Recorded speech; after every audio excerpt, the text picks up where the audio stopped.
I want to be the very best, like no one ever was. To catch them is my real test. To train them is my cause. I will travel across the land, searching far and wide. Teach Pokemon to understand the power that's inside. Pokemon, gotta catch them all. It's you and me. I know it's my destiny. Pokemon, oh, you're my best friend. In a world we must defend. Pokemon, gotta catch them. Heart so true. Our courage will pull us through. You teach me and I'll teach you. Pokemon, gotta catch them all. Gotta catch them all. Pokemon. We're at a crossroads. We're at a crossroads, okay? We're at a crossroads with my lispy voice, okay? I'm sucking on the microphone because I suck on other things, okay? That shit's gay. I am once again asking for your financial support. Halfway through the stream, guys, we're only at $37. That's not good. I keep playing Halo Infinite. I like Halo Infinite, but every time you guys come, we get a lot of people tuning in. It looks like people are enjoying themselves, but you're not supporting the streams. So I don't know what to do. I want to play. I like to play, and I appreciate all the support you guys give me, but we just can't keep going if this is going to be the case. I got, I love the super chats. I appreciate the super chats and the channel members, but I need money now. I got bills to pay. I've got 2 utility bills coming out. I have my taxes that I have to worry about. I got to go get groceries this week for me and my wife. I have to feed the cat. So the best way to support me right now is tipping. So we're halfway to the goal. I was We got another embarrassed hour to go. watching We're having a lot of fun. Thank you guys for the support. Thank you. But definitely give me money. Hello, everyone. Holy Welcome shit. to Tuesday night's main event. Ryan, I did not think he was going to turn around your Pokemon song. Thank you for the super chats today during Geeks Gamers Daily to make that glorious internet moment happen. But that was some good stuff right there. And we also got DSP Ryan, which I don't know why. I don't know what the connection to DSP in this stream is. I have no idea. But I'm sure we won't talk about that at all tonight. Hello, everyone. How's everyone? Have you guys had a good week? Has there been anything going on? Craig, you're here. Have you had anything going on these past week or two? Nothing really. Pretty mundane, pretty boring. Yeah, Just a boring week. Just constant on the internet. I hear you, man. I hear you. Yeah, I mean, hopefully we'll find something to talk about this week. But I mean, we might as well toss it to the new singing sensation. Now, you guys thought Ripple was talented. You thought Dan Vasc was talented. Well, little did you know we had Ryan Kennel, who is blossoming into the newest internet sensation. What's up, buddy? Yeah, they were trying to send super chats this morning to get me to sing, and they sent a bunch of stuff. The only one that got me to bite was the Pokemon theme song, because that's kind of impossible to listen to and not get into. All right, the OG Pokemon theme song. They've tried a lot of different ones. There's been probably, I don't know, every couple seasons, every time they start a new land, they try to do a different theme song. They never really hit like that initial one, okay? Like the OG anime intro. So, yeah, good job, Jay Hailstorm. Good intro, That's pretty good. I guess. A lot of me in there. Yeah, I tuned in for just a few minutes this morning, and that was this morning you were singing. Yeah. And you turned it around that quick. That's insane. Yeah. That's really good. That's really good. So, he's a madman. So I'm pretty happy with that one. And me having the conversation with Craig, and then Ripa just pops in. That shit's gay. That was good. That was good. So, that the blessing and the curse is that we don't watch those. Okay. Most of it's good, but Jailstorm used a stretched out version on the meta PCs, specifically asked for that not to happen, but 95% of it was on point. So we will cover that later. Ripa, what's up, man? What's up? Man, same old shit. I'm paying bills right now, so that's why you hear all this dumb shit in the fucking seeing that damn Ryan thing talking about all these bills he had to pay just reminded me I got fucking bills to pay and shit. So I figured I'd pay a few while on stream. Hey, but man, I've been good. Don't waste any of that ISOM money on WWE champions, okay? The fact that a DSP impersonation from Ryan motivated Ripa to pay some bills is that's some internet I didn't think I'd get today. So yeah, just reminded me I got all this shit I gotta make sure spades. So figured I'd do that. But yeah, I've been busy as a motherfucker, man. It's been nuts. For me, we're preparing for a big announcement very, very soon within the next week pertaining to Riververse. It's not ISOM 2, but it is something that's going to be very special for you guys. So I've been preparing for that. We are getting restaffed up since we're preparing for ISOM 2. Just been having meetings out the wazoo as it pertains to the like promotional items with that sort of stuff, and working out 2 to 4 hours a day. It's just fucking. I'm just busy all the goddamn time, but such is life. It's fun, and I appreciate, of course, everybody's support. But it's good to be here. Speaking of Meta PC, big shout out to them. They always obviously they got all of our warehouse PC, but one of my personal PCs that are in my, that's why I'm only streaming here. I'm not streaming in my actual studio because I'm getting that rebuilt. They're actually helping me with that rebuild because dickheads at Micro Center really fucked me over there, and because I didn't want to go back and deal with them, I will be returning some like a graphics card. But big shout out to Meta PC. They're helping me with that. Those guys always got our back, quick turnaround for us. So big shout out to those guys as well. So yeah, but that's all I've been up to. Same old shit. Yeah, 100%. Meta PC's great. We really appreciate what they've done for us, and the mods are gonna be dropping links all stream long, so make sure you go check that out. Use code GEEKS for a discount and give us some love over there. We've got Rolo, the Puerto Rican pistolero. I'm not playing it yet. I got to find the full clip because you told me about the full clip and I forgot to upload it. The full clip is way better, isn't it, man? The full clip is so much better because, so the whole thing is, why did Trump say Puerto Rico that way? And now we know, like, he actually was memeing. He was memeing when he said it. And I don't like, it just shows how much of a troll he is. So give me a few minutes to find that, Rolo. And I don't know if you have it. Do you have it? I've got audio of like, but not the end part when he switches. It's like he says American Puerto accent. Rico like 3 times incorrectly. He goes, we also love Puerto Rico. I'm like, what are you doing? I'll put the audio for placeholder for now. We are also praying for the people of Puerto Rico. We love Puerto Rico. Puerto Rico. It makes no sense, but I love it so much, dude. That was the president of the United States. Like, It's great. It's great. Well, I'm the Puerto Rican pistolero. I'm not offended by it. I think it's hilarious as hell. And let's be honest, Ryan did a pretty good rendition of that, but I think the best version of that song is from Pokemon the movie 2000.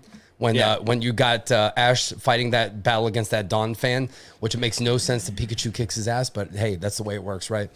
It is. So I'm hyped up, ready to talk to Craig, which we got to meet and hang out with Craig during the meetup a few months ago. So happy to see you again, man. Hey, dude, it's my pleasure. I'll tell you what, every time I see you play in Fortnite, I marvel at your ability. Well, Ridiculous. Thank you. He's good. Appreciate dude. it. Yeah. Very good. Rolo's really good. So I appreciate him. That's why he's here. Seriously, that's why he's on the team. Yeah, He's play Fortnite. He's the alpha of your Fortnite team. I hate to break it to you guys, but he's the alpha. Let's take it easy, okay? Let's take it easy. Oh, I'm sorry. I need to go follow Beardo on Twitter. Hold 1 second. Come on. I mean, I'm dropping like 10, 11 kills every single fucking game, okay? I said alphas. There's alphas. Oh, okay. So I found it. So listen to this shit. There we go. For the people of Puerto Rico. We love Puerto Rico. Puerto Rico. And we also love Puerto Rico. Look at that smile.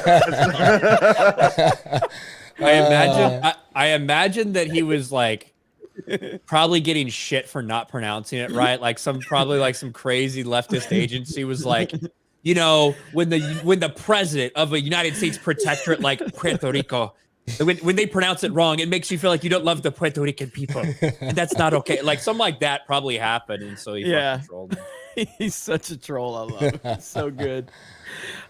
Speaking of people that are decent at Fortnite, we got Fear the Beardo in the house. You're The damn legend. right I am. You're Lock damn it right. in. Lock it in. Let's lock it in and wake up. Come on.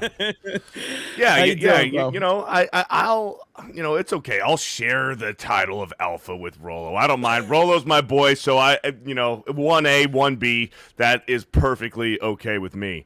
But yeah, man, we're excited to be here. We took some pre-workout before this, so we're fucking amped. We're ready to go.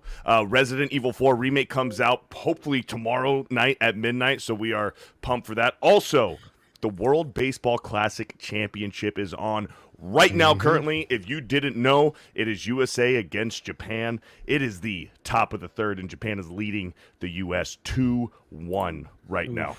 It's So- probably going to end up being the most viewed baseball game of all time. So yes, Yep. so the past two, the semifinals of the past two games of the World Baseball Classic, both had higher views than the World Series, the highest viewed World Series this past October. My old man and Yep. brother went to some of the games since they're down in Miami, so they said it was pretty awesome. World Baseball Classic was in San Diego for a little bit while I was there. It was like one of the most incredible things. Oh, I loved it. Yeah, in Miami they always have one of the games in there. In Japan, something insane. Like 96% of televisions, of homes with televisions in them, were tuned to the World Baseball Classic when they played in the semifinal. Like, think of that would be the equivalent of basically 340 million like people in America watching the Super Bowl or something. Yeah. Like that's wild. those are insane numbers. Yep. That's we national do, pride right there. and we do have a sports channel, Sports Wars. So if you guys have not subscribed to that, please do so. So thank you, Beardo. We got Krista Nova in the house. Hi, Krista. Hello, it's my birthday soon on Saturday, and we're gonna go party. We're gonna party hard on Friday. We're just going to a theme park, not that kind of party, but I'm excited. I'm happy. I'm happy to be here, and we are also live on Locals. So yeah. There we go. Thank you, Krista. And yeah, and we're live on YouTube. Obviously, we're live on Rumble. We're live on Odyssey, and we are live on the Geeks and Gamers Locals. So wherever you would like to view this stream, we appreciate that. My about nerdy Twitch? home, not on Twitch. Okay. So Not wherever then. I said wherever, meaning the ones I mentioned. Fuck bag. Oh. So that's why I qualified it. I literally said all four of them. I could have mentioned, what was that one? D Live? I didn't say D Live. What about Yeah. BitChute? What about Kick? BitChute. Kick's a new one. Yeah, Kick shout is out to good. Aiden Kickster? Ross, the only person that I've heard of on that platform. I Show So, Speed is going over too. Wait, just because you haven't heard of them doesn't mean that they're not there. I know that. I know that. Is No, I Show Speed going to Kick? I think he's experimenting with going back and forth with Oh, YouTube shit. and Kick as well. Damn. I mean, judging by the viewership on Kick, I can promise you, just because I haven't heard of them doesn't mean that people truly aren't there. I mean, I'm looking at their front page, and you know, they got featured people that have 41 views. So, We It's checked growing. this morning.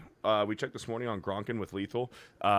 The highest viewed channel this morning on Kick was a Just Chatting stream, and they had 7,000, and it was not in English. It was a foreign channel. So, but 7,000 was the most this morning. I am all for any new platforms growing and getting viewership and gaining audiences. 100% I support them. And I'll put Geeks and Gamers on any of these platforms. I mean, we're still on BitChute. Honestly, BitChute gets us more views than almost any platform outside of YouTube. BitChute crushes for us. I ain't making no money over there, but hey, it's a platform people want to watch us on, and we've done pretty well over there. So, by the way, Valkyria winner, is that how you say it? Valkyria winner, is that how you say it? 20 gifted memberships coming in 20. hot. Coming in hot. Thank you for the gifted memberships. Shout out to the chat, the MVP as always. My nerdy home, how are you, Steph? Hey, how you doing? Hello, chat. Chat, I love you, chat. All right, let's get going. Oh, look at that. Yeah. Short, sweet, to the point. And we have our special guest. You may know him from Screw Attack. You may know him from SlamBall.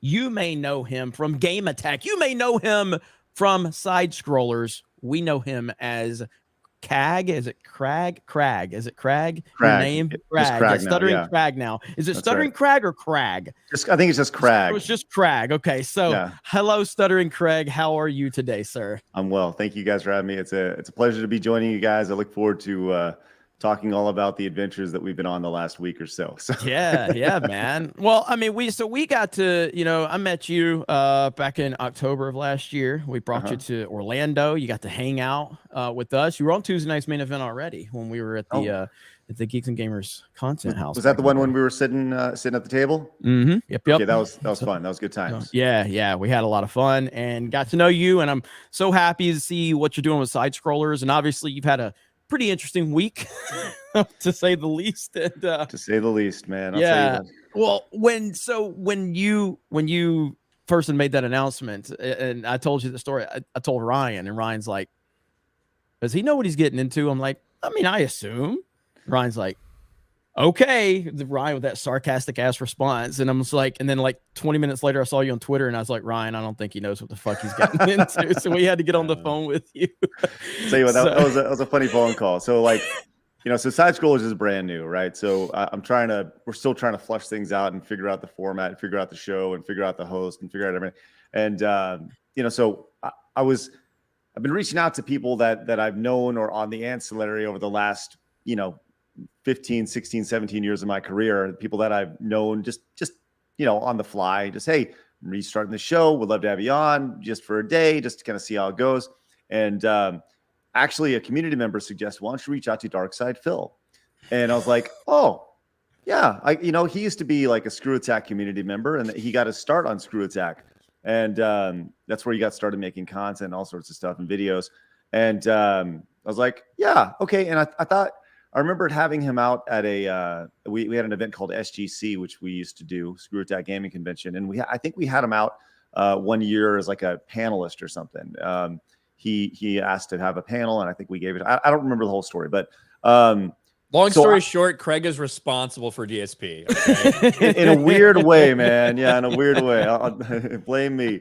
But so I reached out to him, and I was like, hey, man, I'm bringing back side scrollers. I went to his YouTube channel, looked at his email, sent him an email, because apparently you can't DM him, right?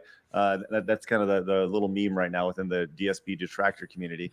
And so I sent him an email, and I was like, hey, man, I don't know if you remember me, but bringing back this show. And he's like, yeah, I would love to come on.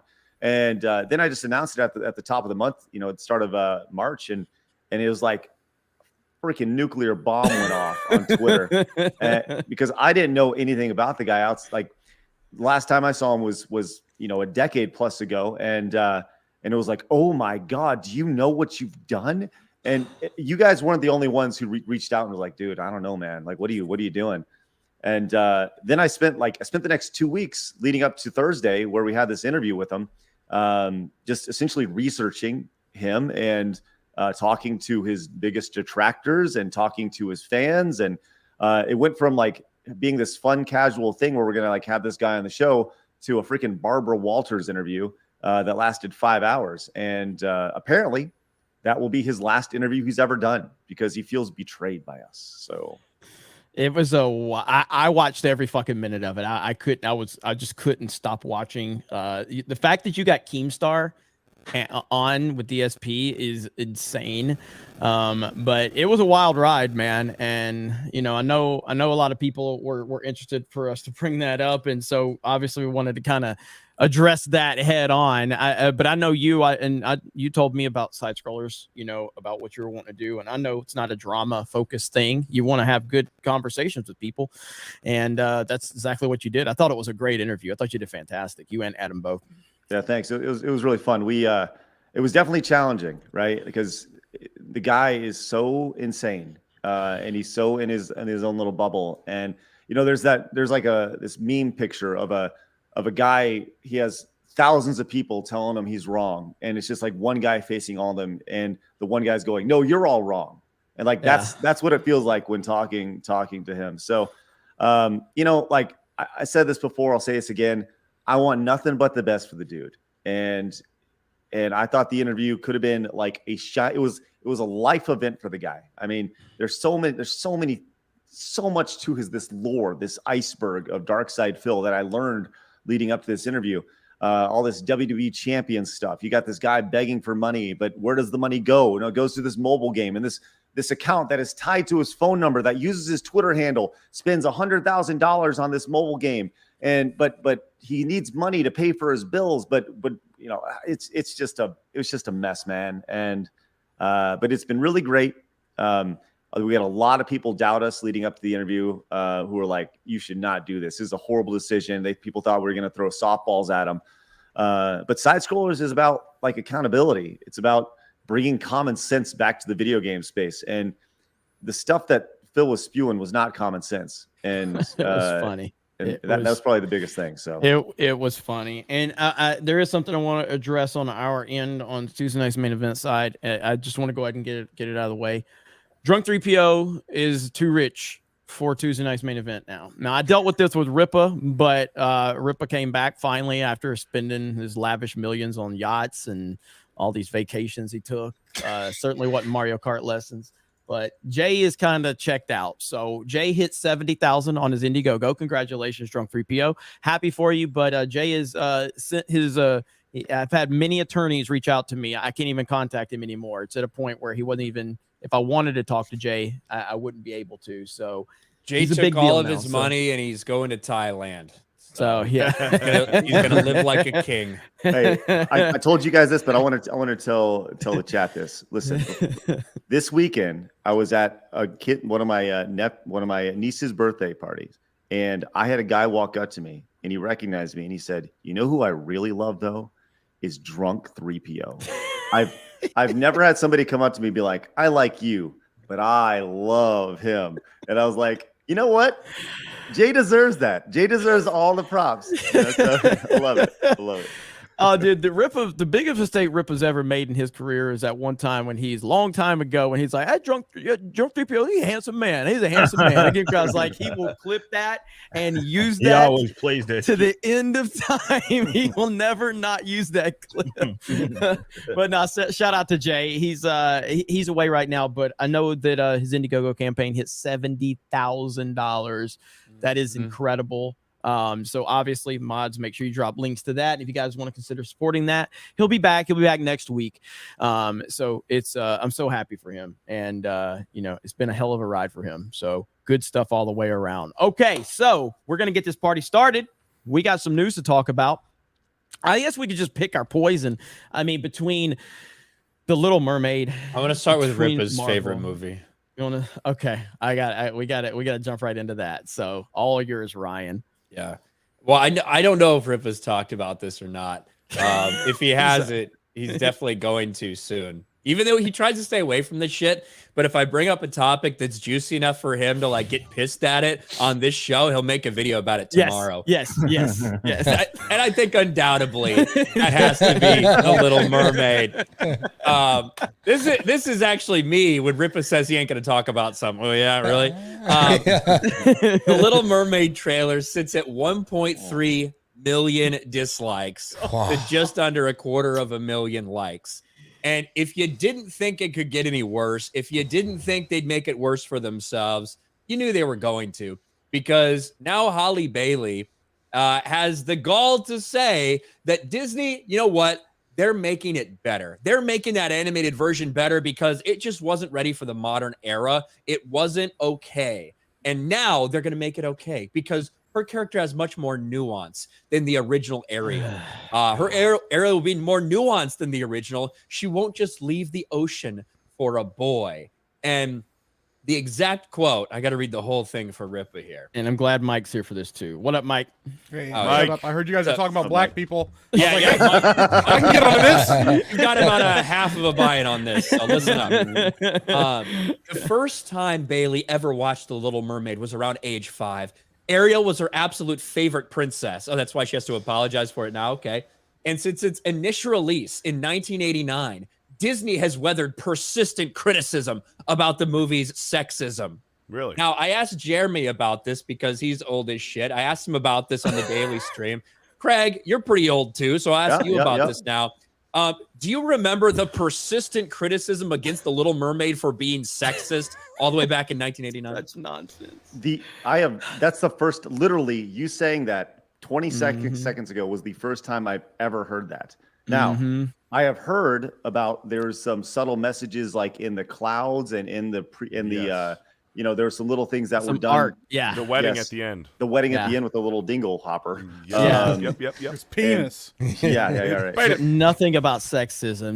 Nothing about this. I've never, ever seen that before. As a matter of fact, I'm going to look online to see if there's anything in the past decade. I guarantee in the past decade, you're going to have one or two little articles from like The Guardian or the Mary Sue or something be like, Ariel really needs to stand on her own 2 feet. No pun intended. There's shit like that. I'm sure they'll fucking have articles like that. But don't you worry, and Ripa, don't you worry either.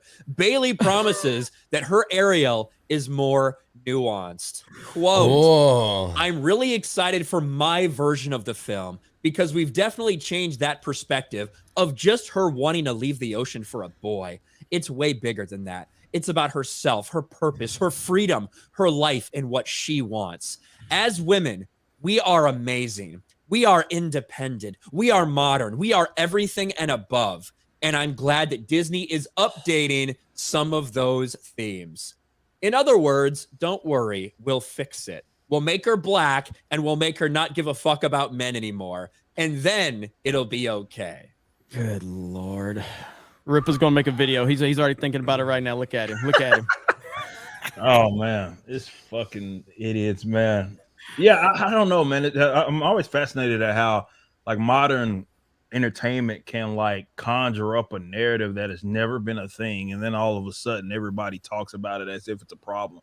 One of the most prominent examples of that I've ever experienced in my life, it's connected but it's not connected, is the whole X-Men civil rights thing. That was not a fucking thing for ever, and then out of nowhere in the 2000s, all of a sudden there were people that were under the moronic impression that, I don't know, Magneto was based off of Malcolm X, which is a complete fabrication. It's not true, but you have a lot of people that believe that, and it just came out of nowhere. So it's a similar thing with this, in that where you have people creating a problem that never was. But I look, man, modern creatives, doesn't matter who they work for, are under the impression that they can fix, or first of all, that there's something wrong with anything that has existed for decades that people have some level of attachment to. Okay. So doesn't matter what it is, something's inherently wrong, and they are arrogant enough to think that they need to fix it for the sake of the more modern audience. So that's the catch-all for me. When I know something is dead on arrival is when I'm hearing terms like modernized, or we're updating it for a modern audience. That's telling me right there that this shit is dead on arrival. But yeah, it's just a complete arrogance of them. And it's just so bizarre, man, where even the direction that Disney's going, not just with this, they've announced a couple of other live action stuff that they're going to do. And that's probably going to suffer the same fate as all this other shit. And it's going to be probably the same thing. The creatives are going to say, we're here to fix it. So it's just narcissism, it's arrogance. But that's almost a prerequisite to work with in Hollywood. When we complain about race swapping, it's for a reason, because it's not like that's wrong. You shouldn't race swap characters, but it doesn't just stop there. That tells you what the priorities are for everyone. And the priorities are identity politics. The priorities are not sticking to what came before, not entertaining people, but instead pushing an agenda. So when you see a race swap, 10-to-1 odds, it's going to be followed up with something else, something like this, we need to get this ready for the modern time. So we can't show this, we can't show that. And that's what you're starting to see with Disney. Yeah, absolutely. Go ahead.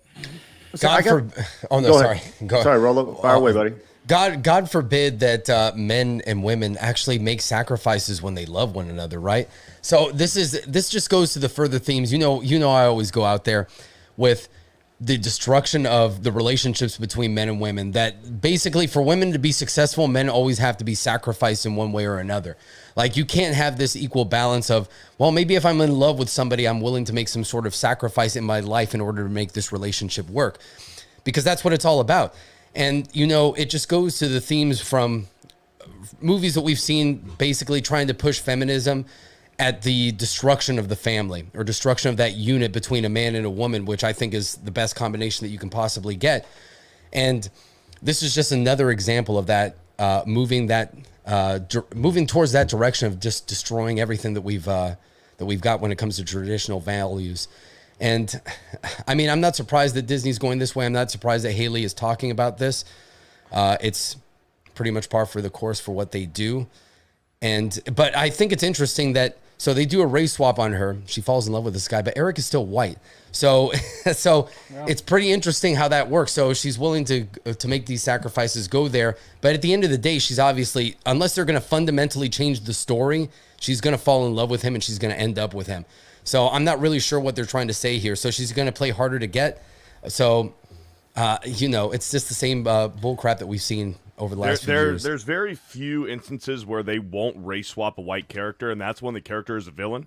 When the character's a villain, you're seeing it in the new Hook, Peter Pan movie, where they kept Captain Hook white, but everybody else is different. They race swapped everybody else, and Ursula is Melissa McCarthy, a white woman. So every single villain they'll keep white, and also Eric, who's going to be white.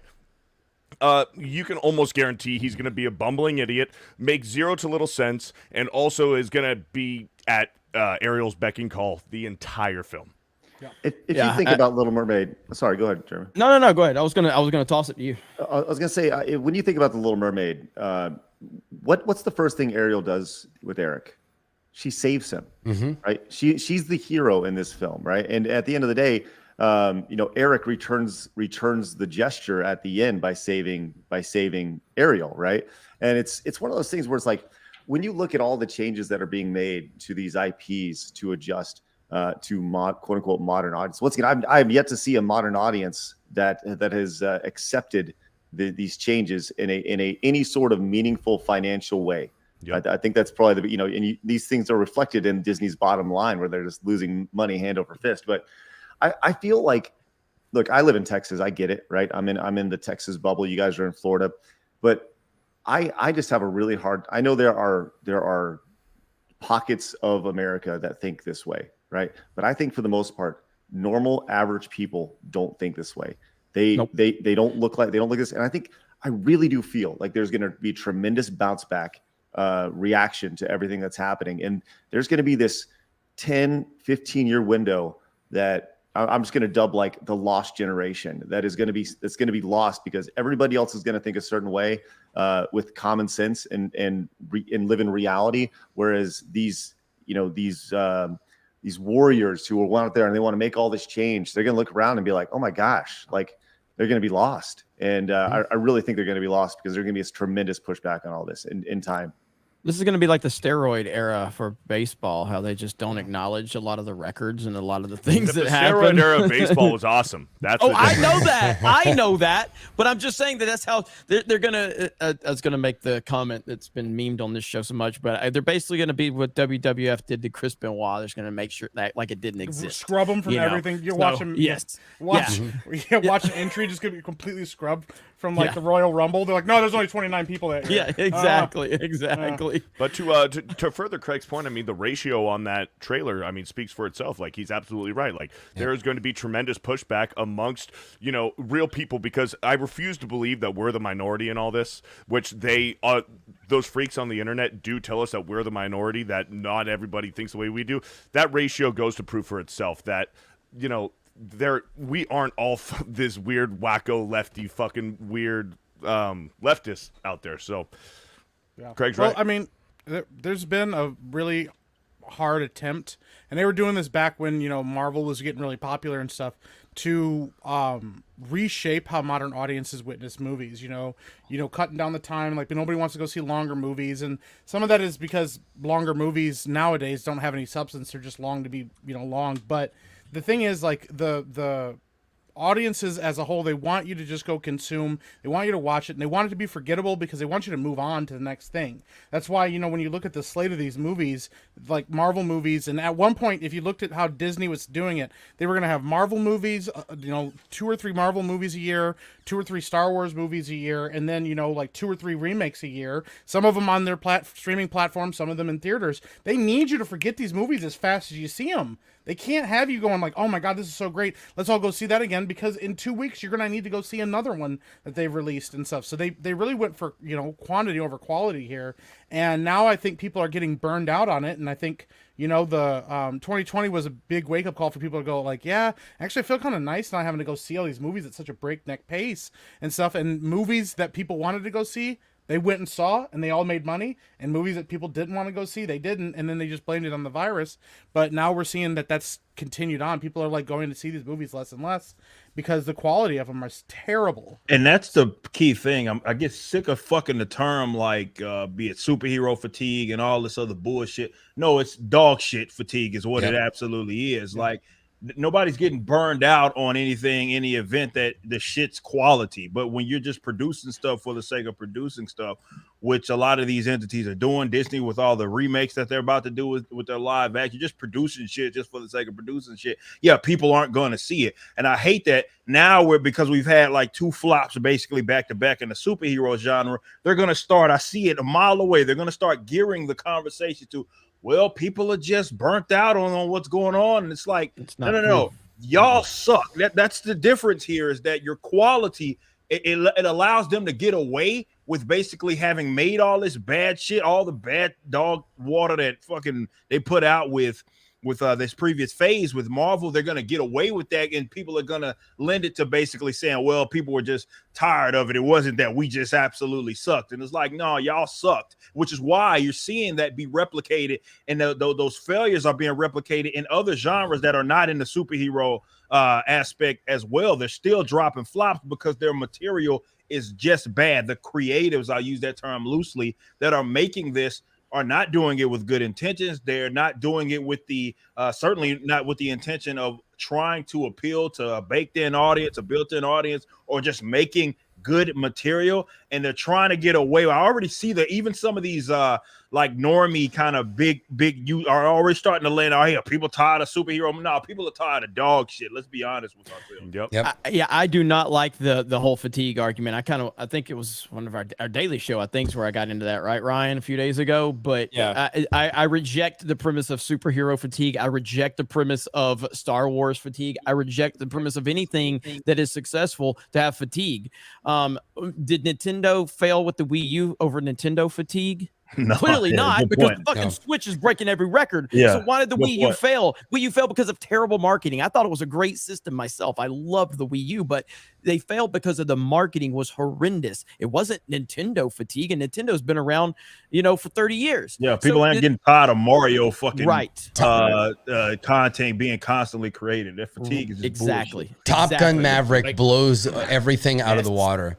It really does. Like Top Gun Maverick destroys all these arguments because it shows a classic movie like, let's feel good about our characters. Let's feel good about being American. Let's feel good about all these things and actually root for heroes that have some significance here. Even if it's a little bit of a generic backstory, nobody cares because you're giving us entertainment that people want. If there's one genre that knows this, it's kind of like war movies. Action war movies always know this. They haven't really changed. That genre has always been pretty consistent. When you make a solid movie, they're popular. And that's kind of what Top Gun Maverick tapped into. It tapped into, this is what the American people especially like, because this is the largest movie audience. So let's cater to them, give them what they want, which is they want their heroes to do well, and they want them to overcome adversity. They want to see pro-Americanism in some way. They want to see that patriotism. So they forget this by trying to blow everything up and saying like, well, the past was crap, which is basically what Star Wars started. Destroy the past, go back there, and your legacy doesn't matter, which is like, well, what would you be without your legacy? What are you without the sum of human knowledge, without the traditions that led to you here, without the lessons that your grandparents and parents taught you? You're nothing. You're just going to be sitting there like a blob that doesn't know what to do in their life. So to not acknowledge these things, to not admit that they're important, to go through the traditional hero's journey, they're just blowing everything up that stands for tradition. And that's what they always want to do. They want to try to change the narrative, manipulate people to think in a way that is not, it's not normal. Let's be honest. There are certain themes that are universal. They work from the beginning of time, whether it's from the ancient Greeks with Homer, or it's any of the movies that we've seen today that are great. Indiana Jones, the early Star Wars movies, great storytelling with heroes that you always feel good about to support instead of having them question everything. We go to the movies to see basically a better example of what we have, because life kind of sucks sometimes. We see what's going on. There's war, there's politics, there's all this stuff. So I want to see a better version or a different version of the world that I live in, not the same horrible, drab crap that I see every day. I want to escape. I think. Well, yeah. Oh, go ahead. No, you go ahead. I think the bigger thing with, as I watched the trailer for Little Mermaid, the thing that really stood out to me, and it really hit me for the first time with watching the Little Mermaid trailer. When you see an animated version of Little Mermaid, the thing is the characters are extremely over the top, big eyes, lifelike, tons of expression, right? And then when you see Flounder in this one, there's no expression at all. It's too real. It's not fun to watch, right? And I think that's when you go with this realistic look, it removes all of the fun from the characters. And why do you go to the movies to begin with? Once again, to hop on what Rollo said, for fun, to escape, right? There's a reason, very rarely do drama movies break $1 billion, right? I'm just saying, you go just to have a good time. And when you have a crab, Sebastian, looking like he does in the trailer, there's no personality there.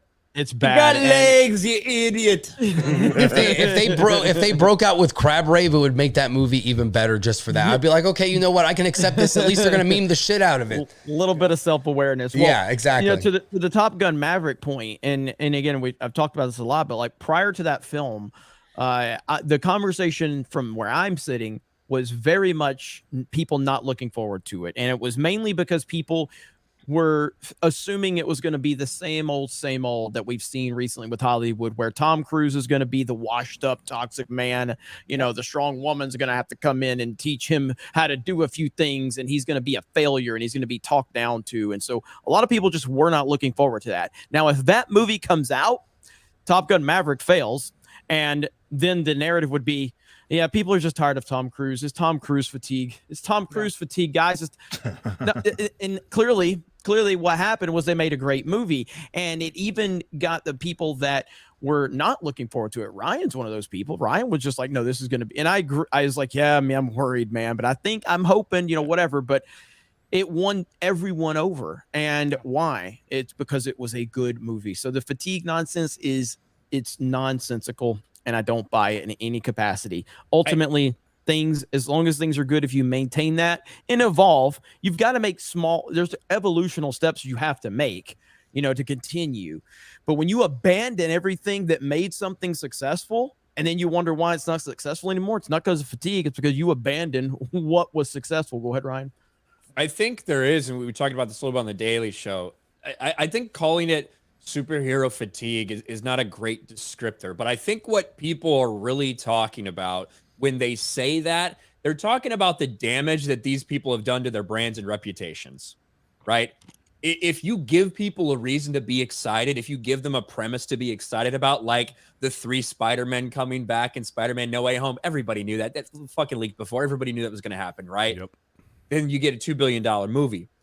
But I think the problem is Marvel has damaged their brands. One of the reasons is because they're putting so much shit out and so much of it is bad.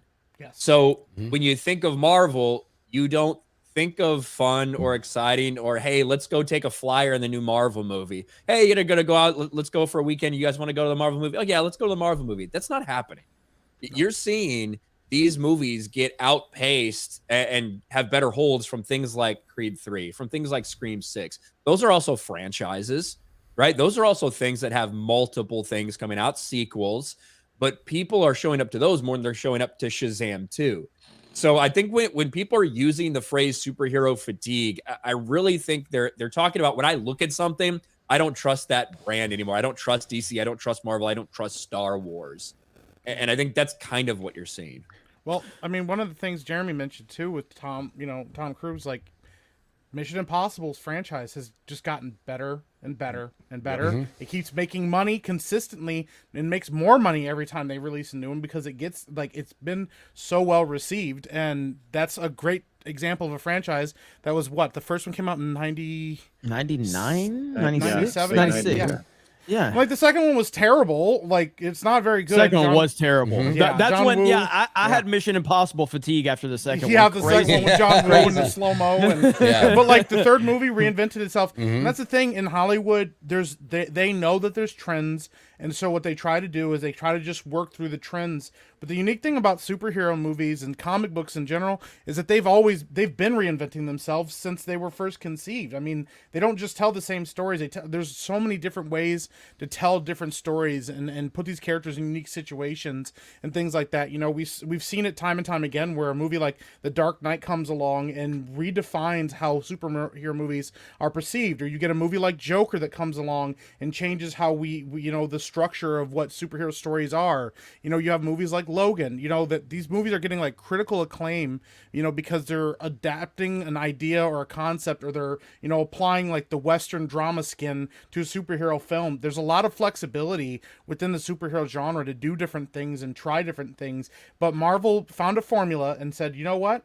We're going to stick to this formula, and we're going to get more and more formulaic as we keep going. And a big reason that, you know, Infinity War did so well and Endgame did so well was because it was a culmination of all the work that they had put into it, but also, like, and with in particular Infinity War, it was a really good quality film that they tried something different on. That was one of, I mean, like, they let the villain basically be the protagonist of the entire, you know, story, which was unique and different, you know, something that we hadn't really seen in superhero movies. You know, they actually took a risk and it paid off, but they haven't taken a risk in forever with these movies. They're just, you know, throwing whatever they can at the wall and going, as long as it's safe, as long as it has the quippy humor in it, it'll be all the same. You know, we'll just make it as like close to a Taika Waititi story or Taika Waititi movie as we can, and we'll just keep going with that, and that'll work for us. You know, I mean, like, there's no way that Wakanda Forever, like, that Ryan Coogler had that much like creative, you know, input into that, because it didn't look anything like the first Black Panther movie at all. There was nothing. It was so generic and bland. So it's obvious they're trying to play it safe, and playing it safe is what kills franchises. You say the first Black Panther wasn't like a little kind of generic and bland? It had generic parts to it, but I mean, it was. I still think it was a good movie. I think it had some really cool stuff. It was an average movie that was released at the height of Black History Month fever. The third act of that movie is fucking terrible. But like, Chadwick Boseman did a great job. Chadwick Boseman plays a better Black Panther in Civil War than he does in his own fucking movie. Very true. I don't think I'm not impressed with Black Panther. I never really was. Again, I think Chadwick Boseman was much better in Civil War. So I didn't think Black Panther was all that great to begin with. I know Jeremy's a big fan of it. I mean, I love the first two acts of the movie. The third act is a mess. Give it an 8 out of 10. Just like you gave the Batman. Just like you gave the Batman. So I was talking with Mike earlier this week about the original. Is this your I have a black friend way of like saying you just talking to Mike? Is that is that where you're going? No, with this is a true, Jeremy. This is a real conversation that I did have with Mike. His skin color is irrelevant, even though he is black. He is my friend. Well, we did have this conversation earlier this week about the early X-Men movies, about the first X-Men movie and X2 United, that those were actually before their time. Like, if those movies came out today in this state of the quality of superhero movies that we're getting right now, if we got an X2 United right now, it'd be $1 billion movie. Well, you know, see, you can tell some of the people that were watching our Twitch stream last night when they heard me and Beardo start talking. Go ahead, Rolo. No, I was like, I actually go back now. It's a bad movie, but what it's trying to teach is kind of interesting. X3, because you have the whole Rogue wants to actually get rid of her powers and other mutants look down upon her. So I actually think of like what goes on today. I'm like, you're being forced to maybe transition your identity, and maybe you don't want to do that, and you can't even question that. Like, you have to do it. And I feel like forced injection. Yeah, so I feel like actually X3, when you look at it like in a context of today, it actually has more meaning. In a lot of ways, it's not that great of a movie, but it actually has a lot of meaning behind it, because you're like, huh, interesting. So do you actually give people agency or not? And if they choose like to make a decision that you wouldn't do you shit on them? And that's kind of what X3 goes through. Which I always thought was interesting. Going back to it, I actually like it more when I go back, just because of the message behind it. Yeah, Bryan Singer's just terrible at adapting the Dark Phoenix saga, and he needs to fucking stop. Because he went back and tried it a second time and did worse. It's like, stop, man. Just let it go. Move on. Problem is, the second time he was on set way more. That's why it was actually worse. Well, I actually think too, I think what Marvel does to you is almost like, I call it double disrespect, because not only do they give you woke and crappy stories now, like Mike said, the quality has dropped. Like you see the level of CGI has deteriorated so far. And you'd think that Marvel has so much movie that at least the movies would have polish. So you think, well, crappy story, of course, they're going to try to push a certain agenda, but at least it's well made. But they've actually disrespected their audiences even more because they're like, not only are we going to give you a crappy story that you're going to accept, but we're going to make it at a lower quality to try to increase our profit margins, but we're still somehow going to lose money because that's how crappy it is, because we've doubled down on making these products inferior because you're just going to accept it because that's what you've proven in the past, right? Yeah. That is true. It's a good conversation. Ryan, hold it down. I'll be right back. Okay. I think the big question we all really want to know about Little Mermaid, as I can circle it back there, is how are they going to do Kiss the Girl, the scene in the song? You know, like, is it going to be Kiss the... It's going to kiss the boy. It's going to be kiss the boy. It's going to be telling her to take the lead. Get consent. Whoa. Really? That's right. The soundtrack has Kiss the Girl on it. I was just making it up. This is going to be all about getting consent. Yeah, don't ask try to kiss her politely unless you ask politely. Yeah. But she can't talk, so don't do it, you bigot. Because she can't even respond. She can't talk. You know, she damn well can't fucking read or write either. So, I mean, because it's like hundreds of years ago, and she's a woman. So, like, there's no way taking a black woman out on a boat in the middle of a lake to try to make. They're gonna get a big contract, and she's just gonna put like a scribbly X for consent. Hey, I'm kind of into this movie now. Let's watch it. I'm ready for it. I actually have a meme since Mike's here. Mike's part of the Epic Verse. I'm super excited for this. There was most of the stuff that's tweeted from that account I fucking ignore because it's blabs. But this, I did really like this one. I'm a big fan of this meme here. The fuck? The horse too? They even race swapped the horse. Damn. So there you go. Don't they look thrilled? Don't they look like they're... God, he looks exactly like I would expect. He looks disgusting. He looks like he's terrified. He's like, oh god, she's driving. Yeah. I was gonna share this. I'm glad you did, because you shared it today. So this is perfect right here. Like, I wonder if this is actually from the movie. I wonder if this is actually from the movie or if it's from like just when they're shooting or whatever. Because he looks so like, fuck this shit. Like, he looks like he could not care less, and she looks like, I'm trying to keep my hammerhead eyes on the road. She can watch both sides at the same time.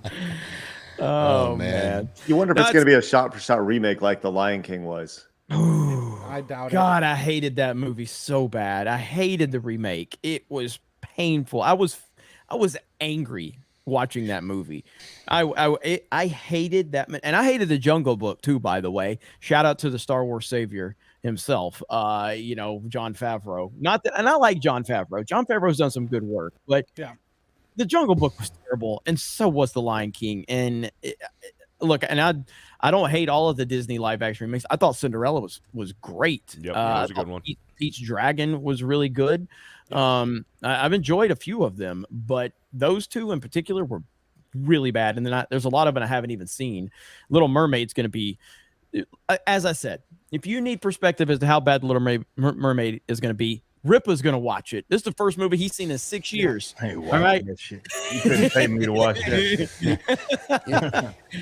could not pay me to watch it. I feel like they lose so much with the live action translation, because when you go back to Little Mermaid, it innovated animation. Underwater animation, looking at Sally Ride, when she was in space and trying to emulate that was pretty revolutionary for that. Lion King obviously incorporating CGI for the first time with the wildebeest scene in animation and making that work seamlessly. So that's part of what Disney used to do. They used to innovate. Now they're just emulating their own stories and making an inferior version. And I think that you're losing so much switching from animation to live action, because that's part of what Disney did. Sometimes it works, sometimes it doesn't, but I'm a firm believer that typically switching from animation to live action almost never works. It's like a 1% chance of success when it comes to that, because typically what you've created has a certain aesthetic, and that's why people love it.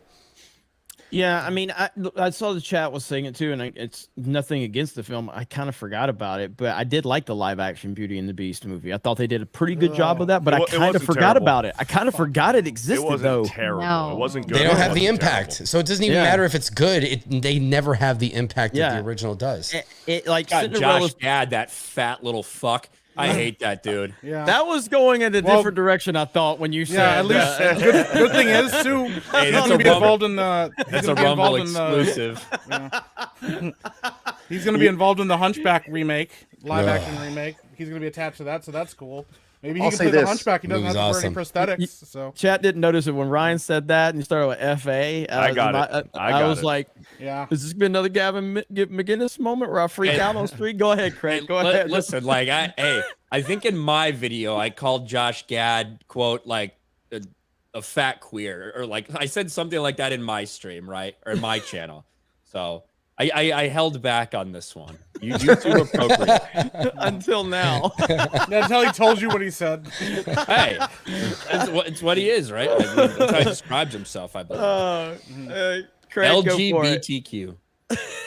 Craig's like, I forgot. Let's go say. I don't even know what I'm talking about. No, you're talking about the Beauty and the Beast, and so that came out. The live action one came out when my kids were little itty bitty, and I remember seeing the toys for the remake with the Emma Watson version of Belle.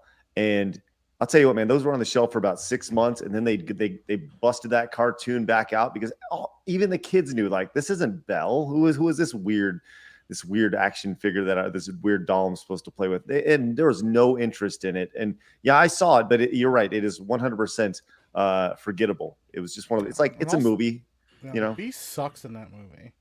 Like, yeah, I agree. Fucking awful. Mm-hmm. Like he's basically a fucking werewolf in the animated version, and they're like, well, here he's just a passive aggressive piece of shit. Yeah. You know, well, fine, just don't eat with me then. I'll just go upstairs and jerk off.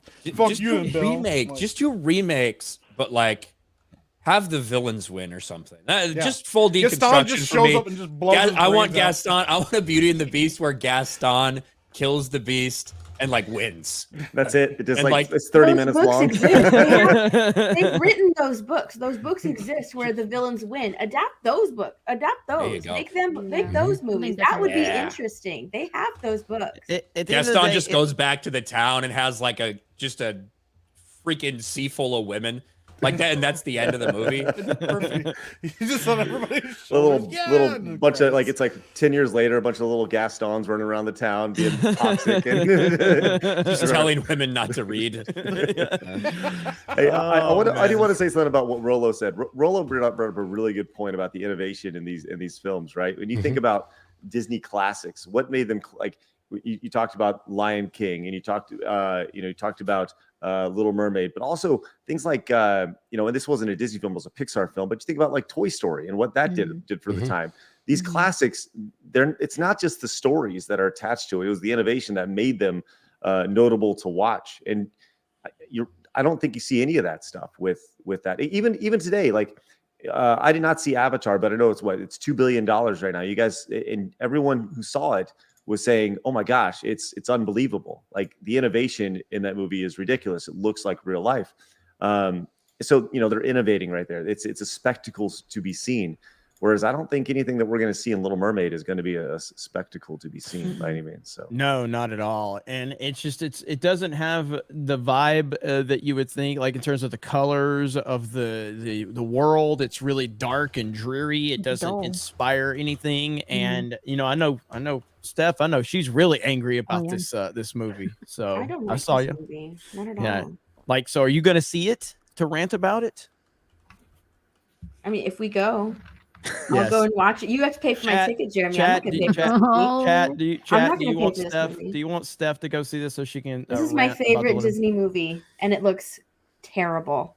Everything It about does. it is terrible. Everything that the actress is saying about it is terrible. She's acting as if Ariel has absolutely, no voice of her own, and it's just like, are you kidding?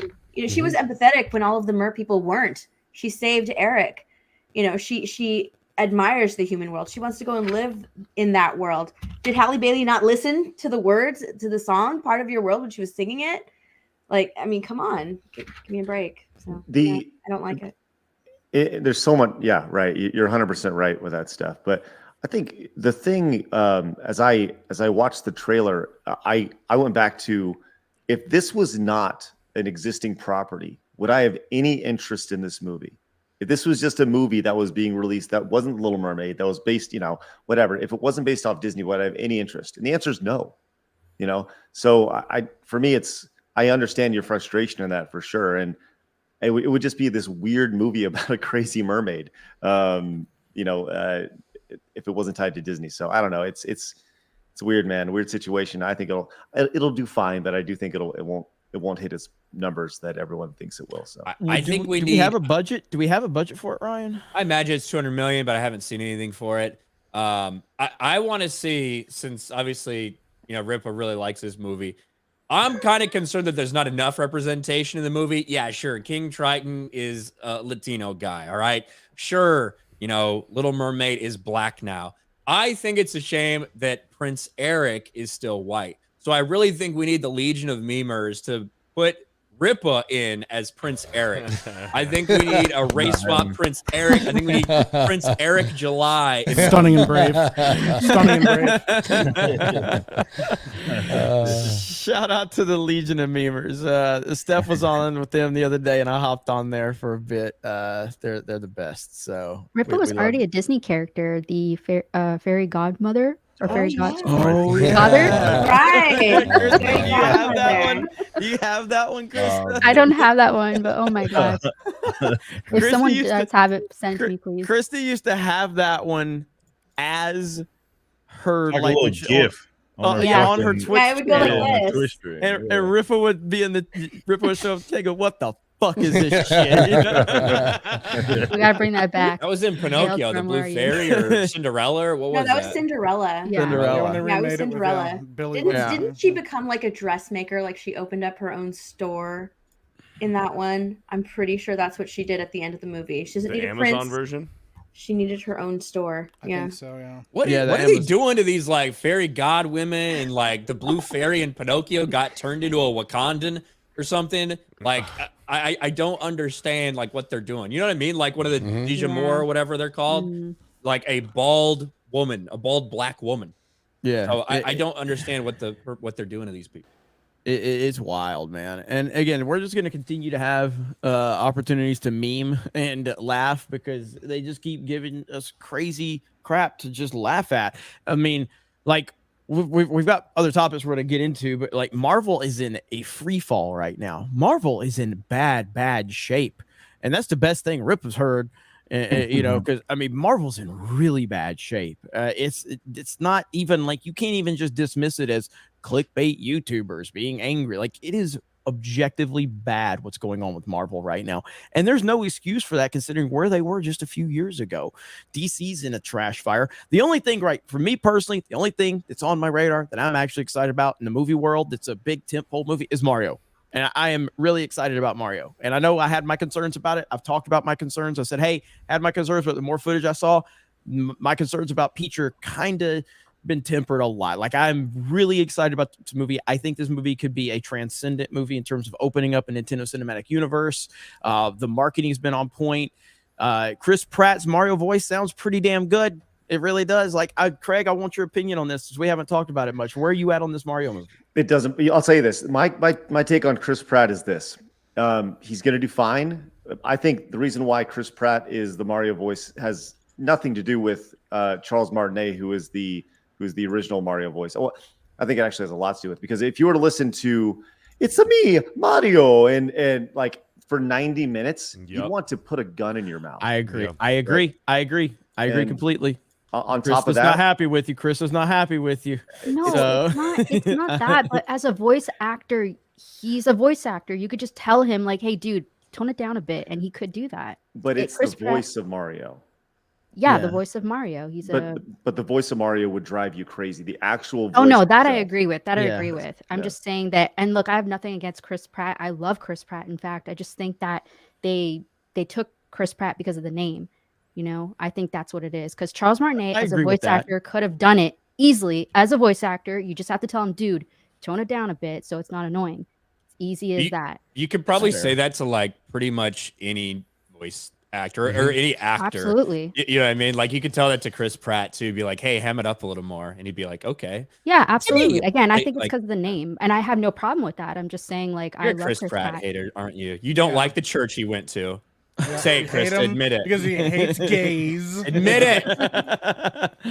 But no, it's a fair point that I on the Charles Martinet side, because he's iconic. But I'm happy with Chris childhood. Pratt. I am happy with Chris Pratt. Me too. And going back to when this movie was announced, I go back to when it's announced. I'm like, I have no interest in this. That's what I said. I was like, I have no interest in this. What story can they tell to make this interesting for an hour and a half, 2 hours?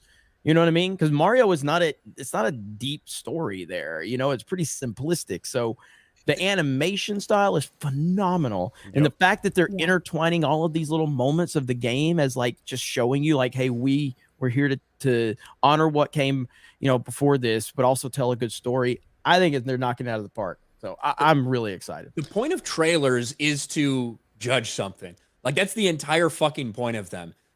All these fucking people that are complaining about people flooding the Little Mermaid trailer. That's the point of a trailer. It's for you to form an opinion on it, right? It's supposed to entice you to go. But people form opinions based on these things, whether you want to go, whether you don't. Sometimes, if you're not excited about something, a trailer can turn it the other way. A trailer can convince you that maybe you should be. Like, that is the entire point of these things. And it's so weird that it's only ever okay to voice your positive opinion. But if you have any criticism, you need to shut the fuck up. Yeah. Like, I'm kind of with you, Jeremy. When I heard this voice cast, I thought it was going to be dumb. I didn't care. That first trailer came out, and I was like, hey, this looks good. But we got the slightest little bit of voice, and it was like, I don't know if I'm sold. And you come out with one more trailer, you're like, you know what? I really actually do think Chris Pratt can pull this off. Yeah. And now everybody's looking. Yep. Go ahead, Rolo. Speaking of Charles Martinet, where's Charles Martinet going to be in a couple weeks? He may be at the same place that we're going to be, which is MegaCon. Yes. We actually got the super chat earlier. So MegaCon schedule posted today, and I cannot find Geeks Gamers panel there at all. Y'all didn't get canceled, did you? Sorry if I'm just a hard R and missed it. Shout out to Linus Tech. Hard R. Excited to see everyone again. So I think we're getting that worked on now. But we'll get on there. So this is will. the first day of this first part of the schedule posted. We might be on there tomorrow. It's going to populate over time, so they got a lot of people. So we will get on there. Don't worry about that. But you already know where to find us, right? You know it's going to be 2:30. You know it's going to be Saturday MegaCon, and the room will get posted, and you guys will see that on the schedule very soon, and we'll be talking about it as well. So don't worry. April 1st, Geeks and Gamers MegaCon, be there. So please, I hope to see so many people there. I'm worried we only have like 5 people, and we're gonna meme ourselves if only 5 people show up. Don't worry, we'll own it either way. But I'm looking forward to it. I can't wait, and I hope to see you guys there. Chris, I think you got a section in Discord for people that are coming for Geeks Gamers Discord. So if you want to drop that link so they can go over there, we're looking forward to it. The whole crew is going to be there. You get to hang out with us, and I'm looking forward to seeing all of you guys there. I want to play just so we can give proper context to this Linus. The hard R thing, it's a good idea. Is so fun. It's fucking. It's the funniest thing. So I don't know how many people seen this yet. I don't know. Have you seen this, Rippa, with Linus Tech Tips? I don't think so. Okay, so Linus Tech Tips he's been around forever. He's a massive. He looks the same. He's probably one of I've been watching him for years. Yeah, he's probably one of the wealthiest YouTubers on the platform. What he's done with his business, he is huge, and he's been around forever. He's a really not a controversial guy at all. Okay, so he was talking the other day. This is like a live stream. He probably had 20,000 people watching him, and this is it right here. I mean, it's been kind of eye opening. I've just sort of randomly here and there picked up episodes of old shows that I hadn't watched in a long time from like the early 2000s, and just the casual casual sort of gay humor, casual use of the hard R. Oh, really? It's jarring. Yeah, it's jarring now. And for casual use of hard R. Yeah, absolutely. Like, This guy's like, okay, it was an episode of American Dad, and it was just like, it wasn't for shock value. It was just like used. Whoa. Right. Well, I mean, here's the thing, right? That was in 2003 or something, like 2002. Yeah. Like I'm not gonna deny that I dropped my fair share of hard R's back then because we didn't even exist. We didn't think about it, right? And it's funny because to me that doesn't feel like that long ago, but to my kids, are you talking like N-word hard R? What? No. Okay, I'm pretty sure that's how people use that term. No, I think that's so. the N-word. What are you guys talking about? Am I mistaken? I think so. No, the one with the for mental disability. I'm pretty sure people use hard R in a very different way. Either hard way. R means ending. I understand. The N-word I with a understand. hard R. I understand what you mean. No, I'm not talking about that. Wow. The guy's reaction the whole time is what's so funny. Yes. This guy a fucking He's like idiot. the hard R, and he's like, He's like, whoa, wow. Really? you just casually drop that, and he's like, In yeah, American all the time. Dad, in something that aired on Fox I in know. 2005. Missed that episode. He's Cameron's been Canadian. on the He's whole Canadian. time, What do you huh? expect? Yeah. Oh my Yeah, God, hard R's dude. the whole time, huh? Well, I saw Hey. like I think it was a Moist Critical. I got a notification from Moist Critical, and he's talking about like something Blackest about Tech Tips lighting- admits to using the I'm hard like, R. What? And I'm like, what? And Moist Critical did a fantastic job of breaking it down. I'm like, dude, I am dying right now because he just when his co-host is sitting across, he's like, I'm gonna admit, I used my fair share of hard R's back in the day. Like, He's what? like, really?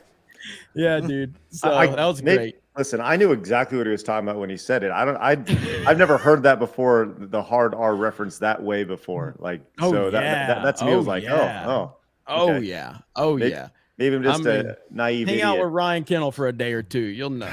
So I'll teach you the finer points. Oh, so funny, man. But shout out to Linus Tech Tips. It's so funny. So funny. We got Hayden Wayne for 50. Hail Tuesday night's main event. Hail Craig. I've watched 0 live remakes. I stopped with Star Wars, Boba Fett Episode 2. Marvel, I watched the last Spider-Man, and then Multiverse of Madness, and dropped out. I can't do any more remakes, and I won't give money to the trash they're producing. I hear you on that, man. And like if I didn't cover, there's a lot of this stuff that I probably should be watching to cover. There's just some stuff I just. Again, there's no definitive way I can tell you how my process works, but there's certain stuff that I feel like I can bring a level of passion and care, even if I'm dislike it, then I'll do it. But like with Star Wars, I don't even have the energy to bitch about it. You know what I mean? Like that's where I'm at with it. It's where Ripa's been for a while with a lot of this stuff. Yeah. I mean, luckily he's got, millions of dollars to wipe away his tears for not watching Marvel movies anymore. I don't have that. I mean, thanks for the, $5 super chats here. That helps. I'm not Ripa, but I appreciate all of it. But no, in all seriousness though, but there's just, I'm checked out on so much of this stuff. There's other stuff. If like Rings of Power was excruciating to sit through, but it was fun to roast on Friday Night Tights, man. It was fun to roast on Friday Night Tights because I did it with all my friends, and holy shit, Az just, doing what Az does made it so funny. But there's like stuff like Loki. I literally couldn't do it, dude. I think I watched like 2 episodes. I could not do it. Yeah. Could not. I bounced out. Yeah. Yeah, I just couldn't physically do it. So it's if I wasn't covering this stuff, I'm sure I would be checked out on nearly all of it. Probably all of it at this point. And I would probably find a lot of joy in watching people like Disparu and Gary, just roast it, because that's where people are getting their entertainment from. So I'm really tired of the jealous people out there that can't get their mind wrapped around that fans would rather watch Gary and Disparu and Drinker and Mahler roast this shit than watch it. But you have these other creators that are jealous because those guys get all this, success through it. And it's like, no, they're actively taking money out of Disney's pocket right now. Like Disparu and Gary and those guys, they're actively doing it because so many fans will watch their review instead of watching the actual content. That's a fact. and it's happening in the hundreds of thousands of times, and people like that's a real thing that's happening. And so shout out to those guys for continuing to do just that, because that's the real entertainment right now. It's one of those things too. I mean, even here on Geeks and Gamers, like me and Josiah do movie reviews of stuff that we're interested in going to see, and always in the comments you go, "Oh, awesome! I'm glad there's a good quality movie and that I can go see this weekend." Or, "Yep, we thought this was going to be dog shit. We're not going to go see it." So like, there's even people that are like, "Hey, I trust you guys to let us know, is this going to be worth our time or not?" You know. And so the fact is, like, yeah, the people are like, "Well, I didn't like it either, but you don't hear me talking about it." Okay, then don't talk about it, and then Disper will continue to get hundreds of thousands of views on his video, and people will continue to listen to him and enjoy his takes on stuff. You know, that's the thing. It's like Jeremy said, it's just jealousy. It's just them being haters, because the thing is, like, if it's bad, it should be called out, because these companies like aren't going to learn until it affects their bottom dollar. They're either going to go under or they're going to adjust and try to change. But I think it might be too late for a lot of them anyways. So. Yeah, absolutely. I think Disney should actually be proud, because we know that they're moving towards like socialism and communism. So by making shit content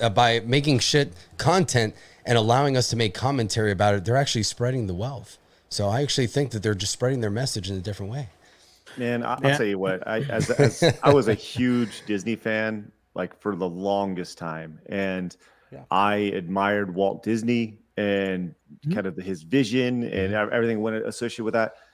And I just think, like, if you were to take Walt Disney's frozen head and show him Disney in 2023, how quickly he would just say, "I don't want to come back."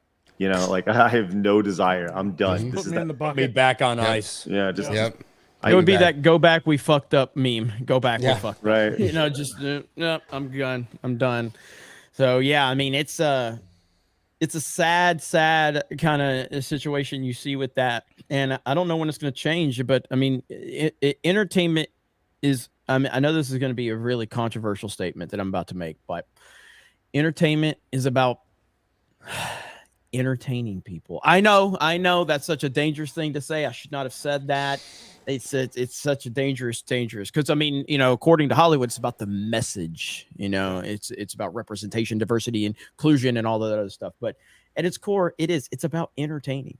That's what it's about. That's all it's about. And that's why Top Gun Maverick, won so many people over, because it was just entertaining. It's not the greatest movie ever made, you know, but in a time when so much is dog shit out there, that movie really struck a chord with a lot of people. And I watched it recently for the second time, and man, it's even better the second time, to be honest. I didn't think it would. I thought I kind of was a prisoner of the moment when I saw it, even though I loved it. But man, you watch it the second time and you still like stuff with Val Kilmer and Tom Cruise, man. That's some good stuff right there, man. Yeah. Damn good stuff. Buford T. Justice for 50. I see everyone giving Gavin a hard time about his small member. People are saying small this and small that. I don't know what you guys were watching, but Gavin has the biggest vajayjay I've ever seen. Shout out to Buford T. Justice.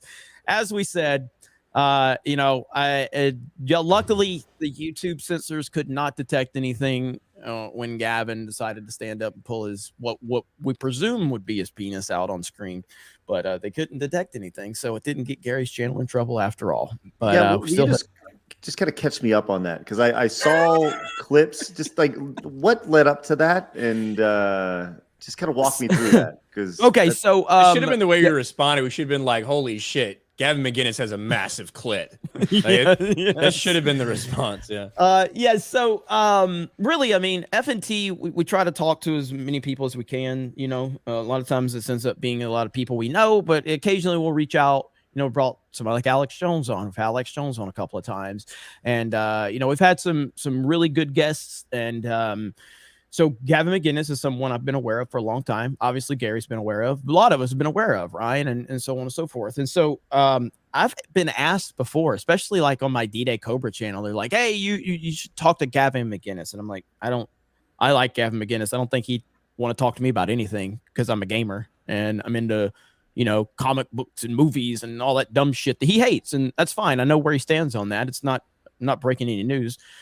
So I've said I don't think there's any reason he would want to talk to me. But I do like him and I like a lot of what he's done. But he, you know, we've got a lot of connections from a lot of different places, and he got Gary's contact information and texted Gary, and he's like, "Hey, I'd like to come on FNT." Gary texted me. He's like, "Gavin McGinnis wants to come on." I'm like, "Holy shit.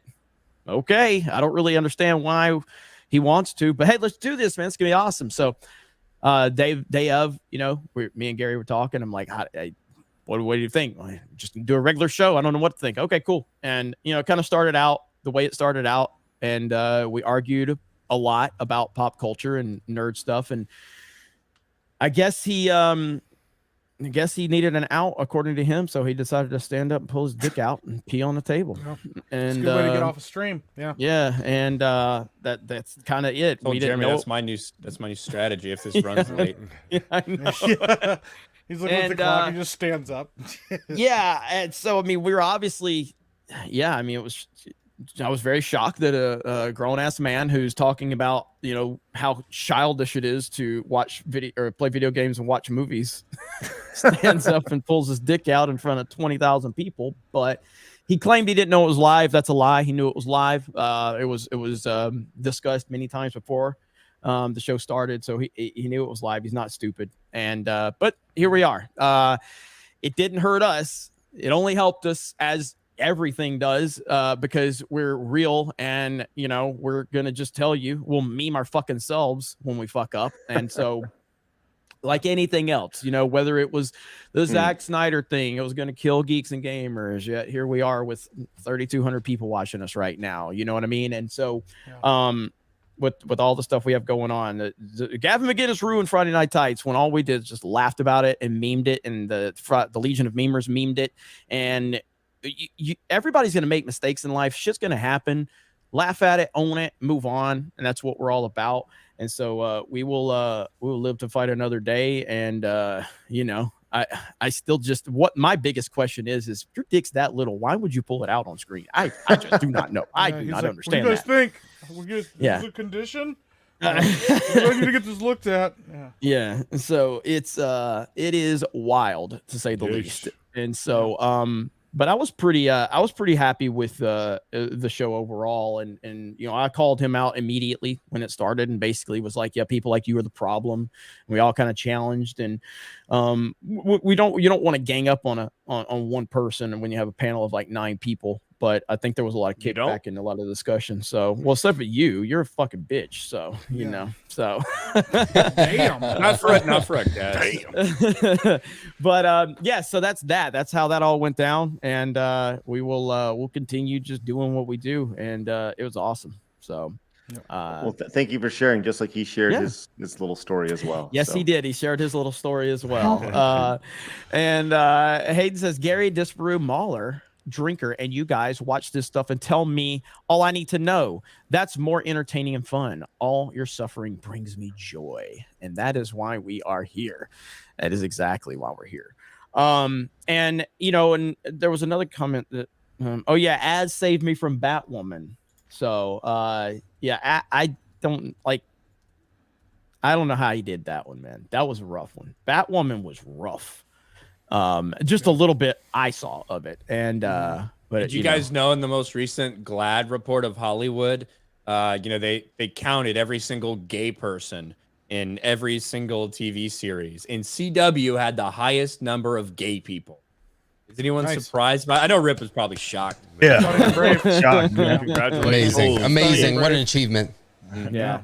Why do Stunning and brave. Like the idea that we're charting these things is fascinating to me. Yeah. You know, like charting them by network, charting them by show. Like you want to talk about literally checking boxes. It's disgraceful. It's pathetic. It is. I mean, it's called progress, Craig. I'm sorry, my fault. Social credit score, baby. They got to grade you on something, right? That's a social credit score right there. That's What's the opposite of a social credit score, and how quickly can we start that up? I heard that. Yeah, I know. Just the status quo before it went to that. That's what it was. I happen to have access to this if you want. GLAAD Media Institute. All right. Where are we on TV? The office of this person's probably gay, I guess. Let's see. You want to talk about charts? These are charts. Sexual orientation breakdown of total LGBTQ characters. Look at all this shit. This year, GLAAD counted 659 series regulars set to appear on scripted primetime broadcast series for the 2022 to 2023 season. Of those, 70, only 10% are LGBTQ+. This is a decrease of 22 characters and 1.3% from last year. That's what I call progress. Let's see. Jesus Christ. What is Latinx? I don't know what that is. That sounds like what you kind are, of a bullshit word, Get doesn't it? That's Latinx. I the don't know label what we that gave is. you. You take it. I'm not taking that label. Ranking Wear the that label. broadcast networks by LGBTQ character inclusion. The CW, 15% of characters that appear are gay or trans or whatever on the CW. Crazy, man. That's a massive we need to fuck this representation. We're talking this representation.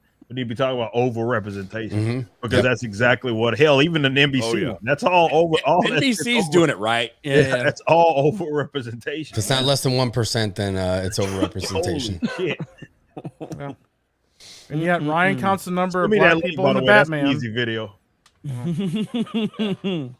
Ryan, see, that's for Ripa. You can tell. I can tell every day when I get notifications on Ripa's channel. I can tell. I'm like, yeah, he was into that topic right there. He makes a damn video about it. So. This is really the point of I'm here to motivate Ripper. Listen, he's trying to motivate all these fat fucks to work out. I'm here to motivate Ripper to make content. All right, man. The only content I can make about this would be on Rumble because YouTube would definitely delete it.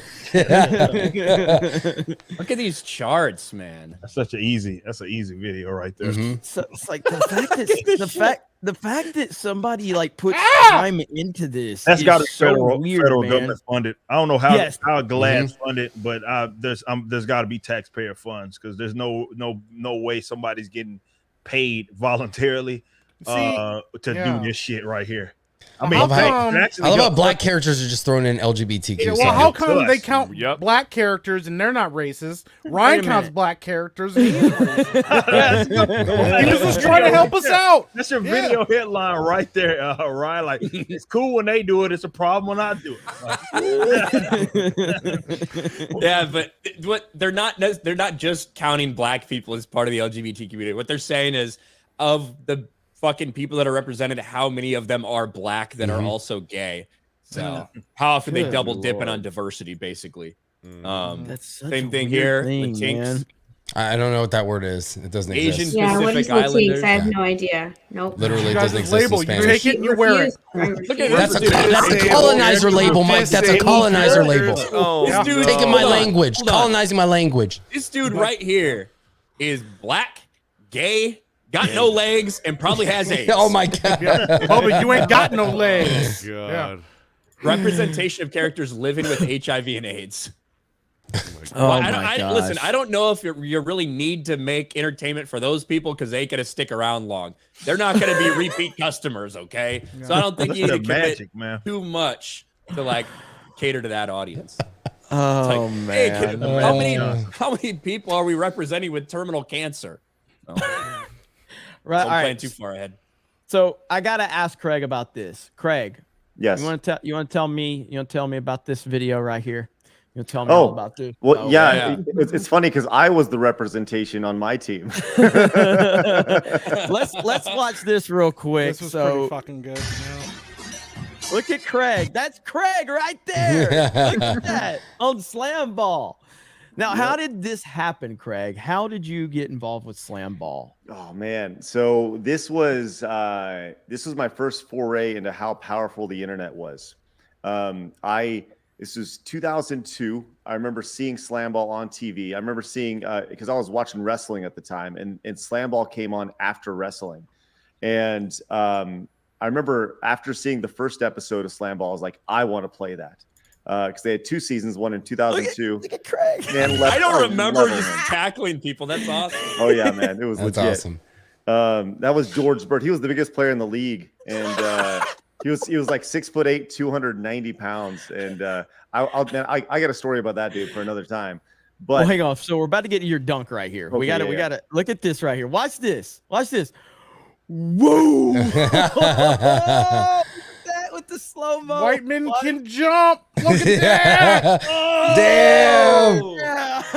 This was easily the most fun I've ever had as an athlete, and that was this. So this was my first game, like actually playing in the season.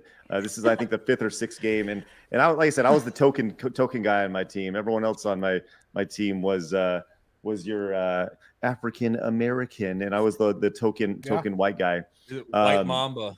Right, dude. I'll tell you. So, but yeah, it was 2002. I saw it. I actually went on the SlamBall message board, and I was like, I want to play this so bad. And the guy who ran it was on the message board as well. This guy named Mason Gordon. And I was like, can't wait. I want to play it. Blah blah blah blah. And he was like, well, I'm going to give one person from this message board an opportunity to come and try out. And they tried to turn it into this like Rocky thing, where it's like this underdog from the internet coming out.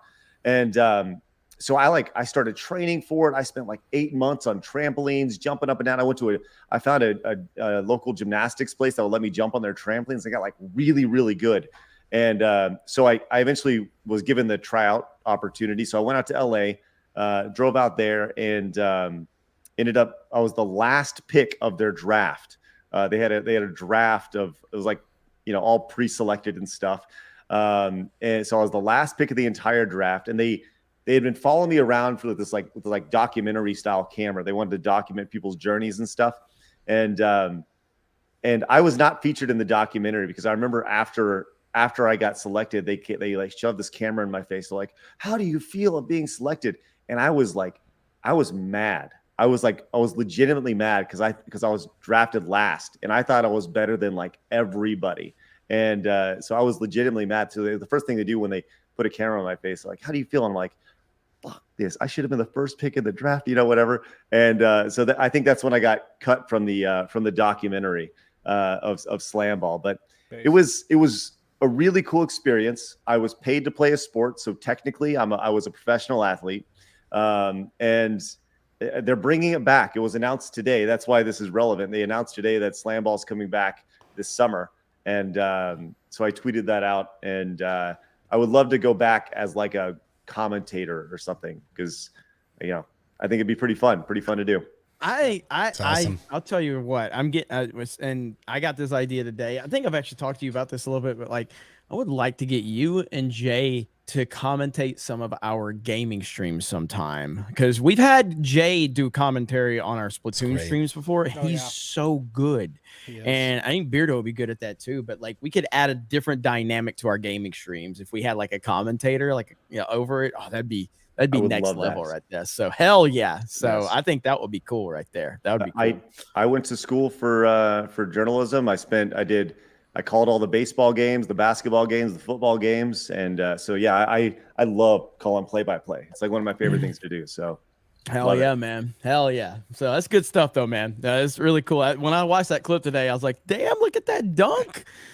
I had a guy, I mentioned my daughter's soccer team. One of the dads on the soccer team, he kind of stalks me on Twitter, and he kind of keeps an eye on my career and stuff.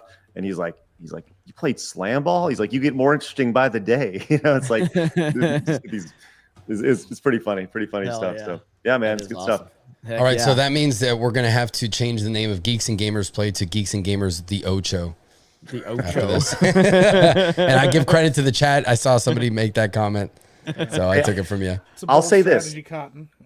when I'm not going to guarantee, but I can have a pretty good promise that I think that I can get. If you guys wanted to go out to Vegas when they have the courts set up, if you guys wanted to go do stuff on the SlamBall court, I bet you I could get you guys an opportunity on the court. Oh, I would love that. I would love to. I would also love to make sure there's fucking medical on standby. There's going to be so many of us that think we can fucking jump on one of those things, and we're going to roll the fuck out of our ankles. Hey, Ripley, you'd want to do SlamBall, right? I'm down to give it a shot. Yeah. There you go. I knew it. Hey, there ain't nothing. Legitimately, there ain't nothing better than just putting your whole hand in the rim over some dude, just like straight and just dunking all over. It's an amazing feeling. It really is. That is awesome. Hell My yeah, favorite man. SlamBall story is the story Craig told us the first time we heard about this, about the guy who just snapped his fucking leg in half on the SlamBall court. That's on YouTube. It's on YouTube. It's gory. It's amazing. And if you want to find that, let's just Google or just YouTube SlamBall injury. That guy earned his $200 that day. I think it was about $200. I think you're right. Just guessing. Yeah. Sounds about right. It was 10 grand for the summer. Yeah. Oh well, there's another thing I was wanting to play. I'm looking for you beating Mike Tyson. It's one of my favorite things on the internet, Craig. So this is back during the Screw Attack days. Yeah. And I think this is a good video right here. So give us a build up here. What's going on here? All right. So we did this live event called SGC, and it was the Screw Attack Gaming Convention. And the first year I did this thing called, it was an event called 007-373-5963. It was this late night programming. It started at like 10 or 11 o'clock. And for those who don't know, that's the code to get to Mike Tyson and Mike Tyson's Punch Out. Now, I'd never beat Mike Tyson before in Punch Out. So that was my goal. I've never beat him to this day. I've never beaten him. Right. Well, so that was my goal of the whole thing was to beat Mike Tyson's Punch Out and just keep resetting and keep putting the code in until I can do it. So the first year I went 6 hours and I played Mike Tyson's Punch Out and tried to beat Mike Tyson. I think it was like maybe 4 or 5 hours, maybe 6 hours, whatever. But it went all night and I did not beat him. And I just couldn't do it. I came out in the big Little Mac pink jumpsuit doing the bobbing and weaving. And it started off with like a few hundred people watching. But by the time the night was over, the entire 1,000-person auditorium people were in there cheering me on to beat Mike Tyson. It was like this viral type thing at our event. I guess word traveled. So I didn't do it. And we eventually just quit. So I brought it back the next year and I ended up was like, okay, I'm going to do it. And it became this big thing. And I don't know which video this is. I got this one now. I just pulled up a better version. So this was the third time, where the second time I beat him, but it was on a technicality. I beat him via TKO. I didn't actually knock him out. I went the full 3 minutes, and beating him via like a TKO was actually very, very hard to do. And somehow I did it. But this was the first time I actually knocked him out. So this is 3 years in the making. And there's people all around watching me play this game from 1987. That's the backstory. So this is awesome, man. I love this shit right here. And this is when I first created Geeks and Gamers, this is the type of atmosphere I wanted. Mm-hmm. It's like playing games in person to have reactions like this. Here we go. So getting in and resetting it every time. So that's where so you got knocked out, and then you putting the code back in. Here we go. So getting a knockout, just knocking him down once was big. Got a second knockout here, which was kind of lucky. And here's the third time. So 3 knockouts gets you a KO automatically. They can feel it. Yeah! It's pretty badass. Awesome, Look at that. This dude's pulls his shirt off and shit. Look at him. That's fucking sick, man. Yeah, it was great, man. People stormed the crowd. They stormed. Sick. I got lifted up and carried around outside. Like after I did this, it was so stupid and so fun. All right, Jeremy, I'm going to ask you now. We're going to have to do Halo 2 legendary all skulls on. That's what we're going to have to do. And we got to do it. Let's do it. Halo Lasso, Halo 2 Lasso. I like all this shit, but like, yes, like that's what I want, man. That's what I've always wanted with Geeks Gamers, to do some shit like this where you have a bunch of people, no bullshit. It ain't about who you fuck. It ain't about who you vote for. It's about coming there, being gamers, talking shit, having fun, and getting hyped. And this right here, this is like, man. So when Craig reached out to me, last year, and he was just like, hey, I'm Craig. I ran a site called Screw Attack. I was like, motherfucker, I know who you are. What the fuck? This is crazy. Did you know who I am? So yeah, it's good stuff, man. So that's the whole idea of what I want to bring back to gaming. That's why I came back. I stepped away and then I came back and I looked around. I was like, man, this place sucks. It needs a little bit of life. And people have compared Geeks and Gamers to today's version of Screw Attack, and that's true because Screw Attack was the anti culture back then, and you guys are the anti culture to the gaming space now, and I think it's awesome, man. It's you guys are the counterculture, and I love that. So, hell yeah, it's great, man.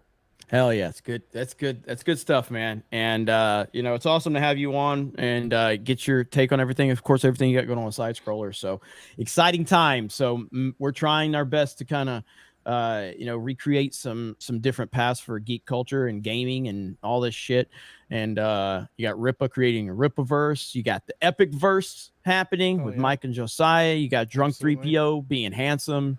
And oh yeah, he did have an Indiegogo where he's hit 70 grand. Congratulations to him. Beardo has a beard. Rolo has this voice that everybody thinks is super sexy for some reason. Ryan's racist, and you know, got that going for you. Oh, racism, huh? Man. Oh, see you later. Rumor has it I don't like the Little Mermaid trailer. But all right, Ryan, we got to talk about Marvel. Marvel is failing in every single way right now, except for the comics. The comic industry is just booking everybody. I mean, you can't keep them on the shelves. No, that's right. Comics are booming. Yeah. It's better than ever. IDW is under $1. That shit's about to be off the goddamn market. So yeah, with Marvel though, I'm shocked at how many problems they're having with their lineup right now. Whether it be TV shows, whether it be movies, whether it be potential delays, rescheduling things. Victoria Alonso is no longer there, who famously said that the term X-Men was problematic because there were women in the X-Men too. So that's a problematic name. And she was just, the reports are that she's left the company. I think we all believe that she was fired. As we said on Geeks and Gamers Daily, I don't think she was fired because she's woke, because if that was the standard, there would not be a single person employed at Disney at this point in time. But it's very interesting that she is gone. And there's a lot of questions about it. So Ryan, take it away. We've seen, like, for the past year, there's been a major controversy that doesn't involve wokeness, it doesn't involve identity politics, that doesn't involve box office numbers, it involves visual effects. It involves the fact that all of these movies look like they're dog shit CGI. All these Disney Plus series like She-Hulk, it looks like a PlayStation 3 cutscene when she's walking around. It does not look good. It looks horrendous.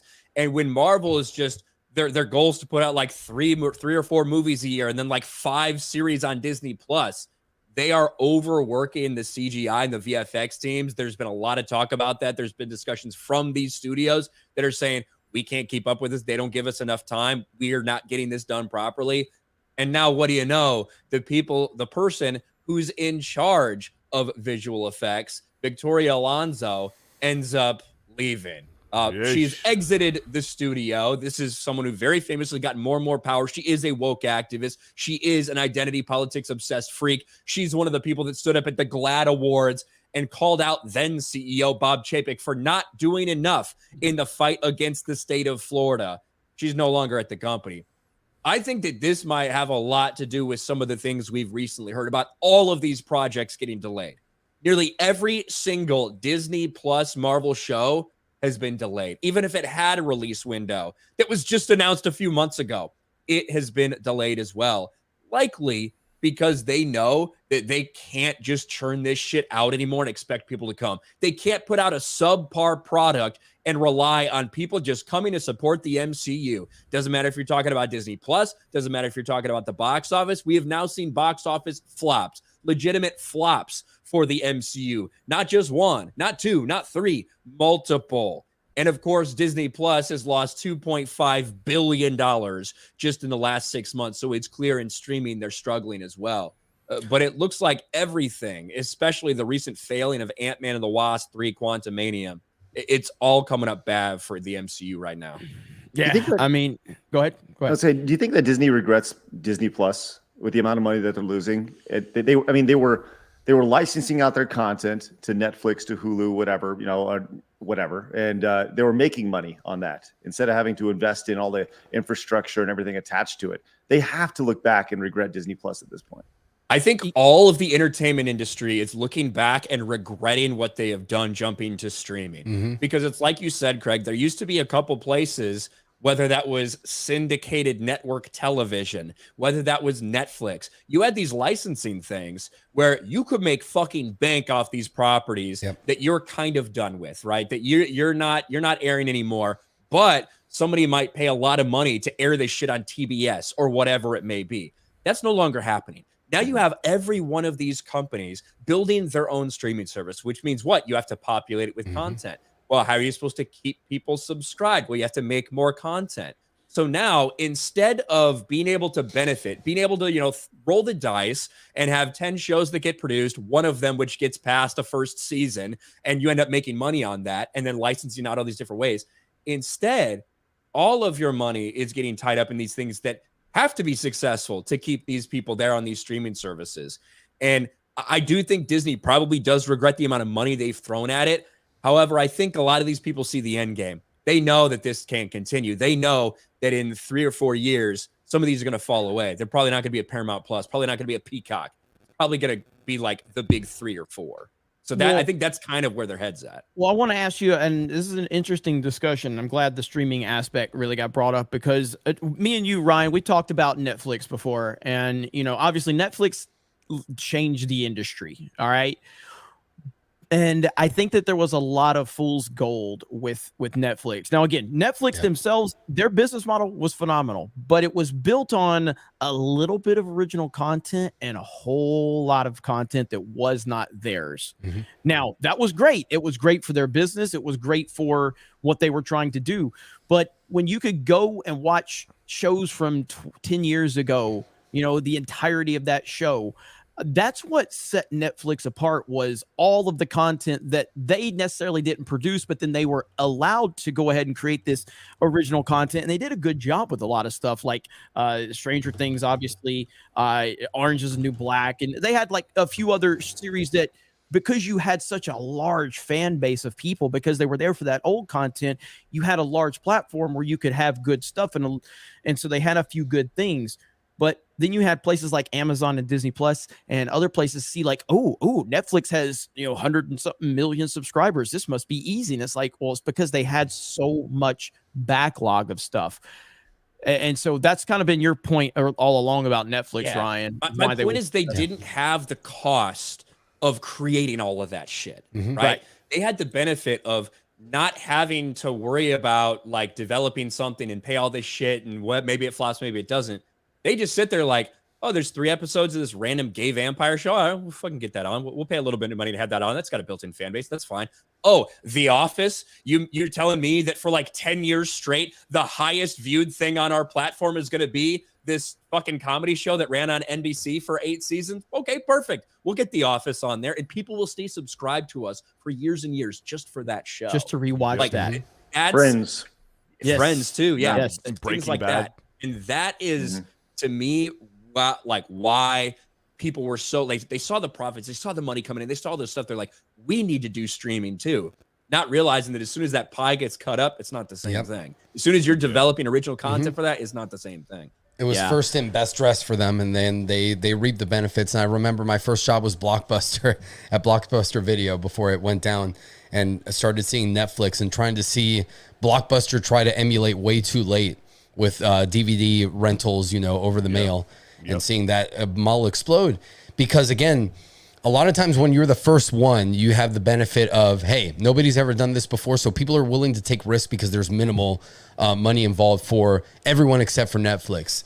So once everyone started seeing that, Netflix, the problem is Netflix innovated, but then they started trying to go back towards traditional media. So we just beat the crap out of everyone else by basically licensing all of their content. Let's play their game. And it's like, no, you just beat them because you innovated. You shouldn't play their game. You already won. So I think that's what a lot of companies, they're misguided because they look at the numbers that a Netflix makes and everything and other platforms, and they think that it's easy. They think that they can just pay a ton of money and get it done. But again, like Ryan said, once that pie is cut, there's not enough content out there to have freaking 10,000 different platforms pushing it.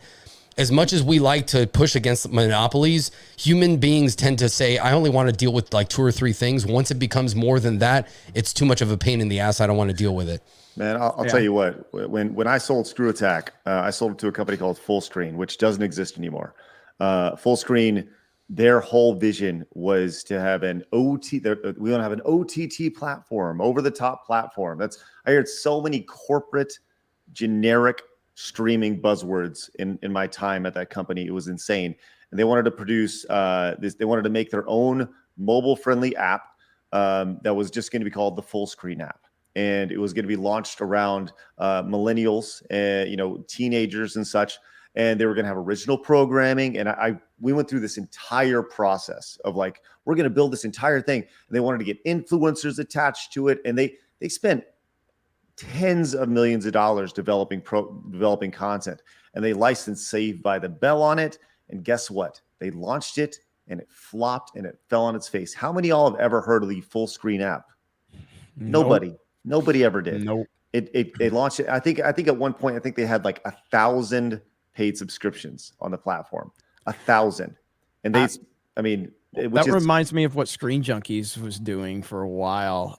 This was before like the whole Signor thing happened, but like Screen Junkies had an app like that, and they brought a bunch of like YouTube talent in. It seems like the same type of model as what you're talking about, and it was short-lived. It was short-lived. And who's the company that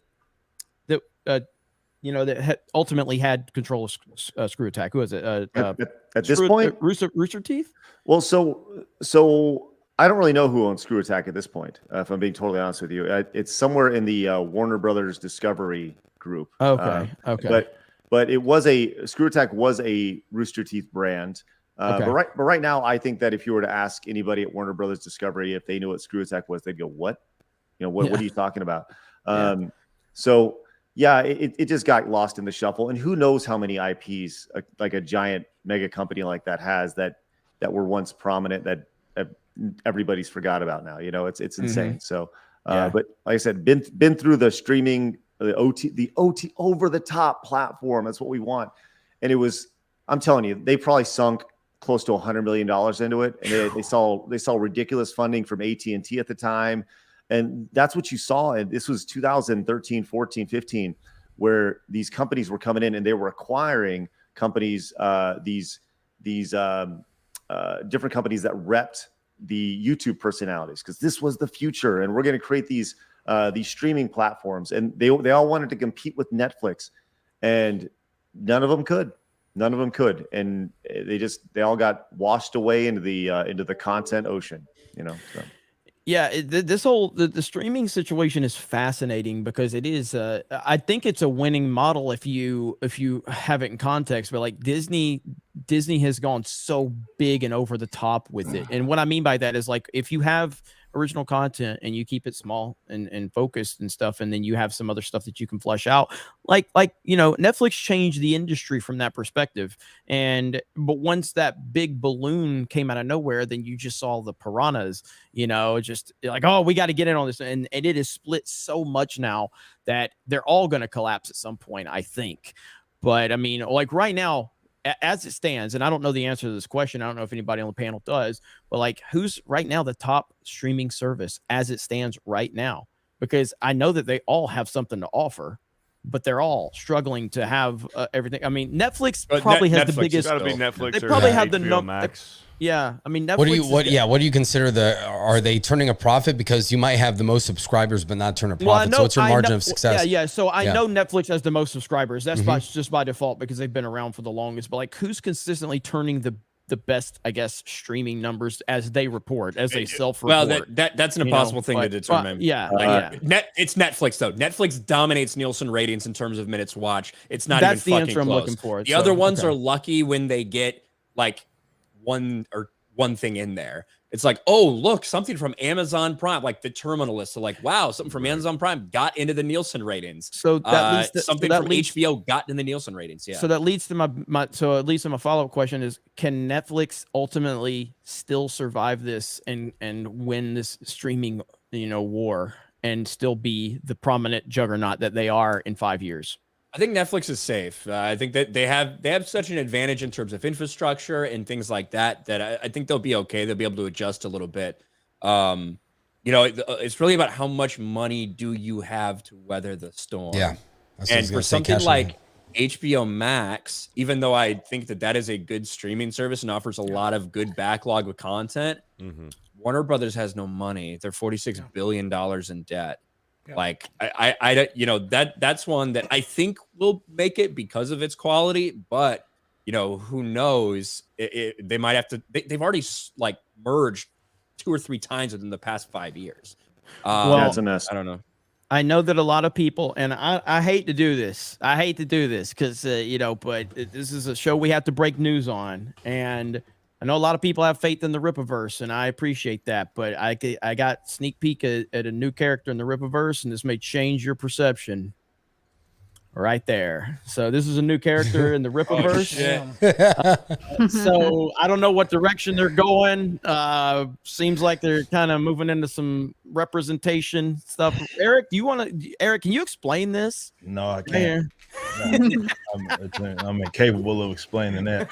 That wasn't supposed to come out until next week, Jeremy.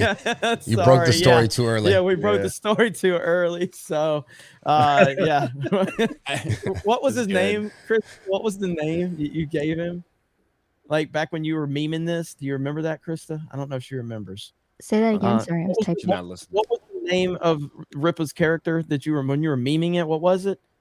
Like Fabulous Rippers? I can't remember. I forget. Yeah, it was a long time ago.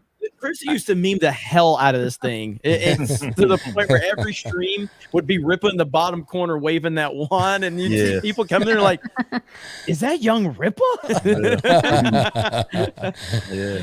I think that when you look at everything, to me, what I think it's going to end up, Amazon Prime. Amazon has a fuck ton of money. Yep. They're good with like sticking it out for a while. Like I think Amazon Prime will be fine. I think that Disney, I just think that they're committed to like weathering the storm. It's not going to turn a profit. They hope it will by 2025. If I was betting right now, I'd say that Disney Plus hangs around. It might merge with Hulu at some point. I don't know, because that's theirs as well, right? Yep. And then the other one that's out there is Apple TV, which isn't really a big one as we talk about it, but it gets a lot of recognition for quality stuff. I don't have Apple TV, so I don't know. But Apple has a fuck ton of money, and I think that they're willing to stick it out for the long. And they have some, they have some really good quality content. Like they actually focused on good shows instead of trying to, they're playing the HBO game as far as like quality shows over a quantity of things that they just have on that. Well, that's the way you have to make money off of it. You know what I mean? Like the problem is, it's less about the fact that there's a million of them and more of the fact that there's a million of them spending millions of fucking dollars that they have no intention of really recouping those fees, because it's going to be literally impossible for them to do it. So if they kept it at a smaller scale, and because the price, I guess, would be reflective of that, then you can do that. But no, you can't come out like out the gate. I'll use the Rippaverse as an example. It's not like it would have been. It's like it's the equivalent of me coming out with like 35 fucking titles at launch. You know what I mean, for the Rippaverse, instead of saying, okay, this is ISOM, this is a new character, this is going to launch this entire company. I come out and say, this is fucking 50 goddamn titles right off the rip that are going to be available for you all. And then, I'm going to lose a fuck ton of money having done something like that. That's effectively what all of these streaming services are trying to do, in that some of them do have a little catalog that they can offer. Disney obviously has that.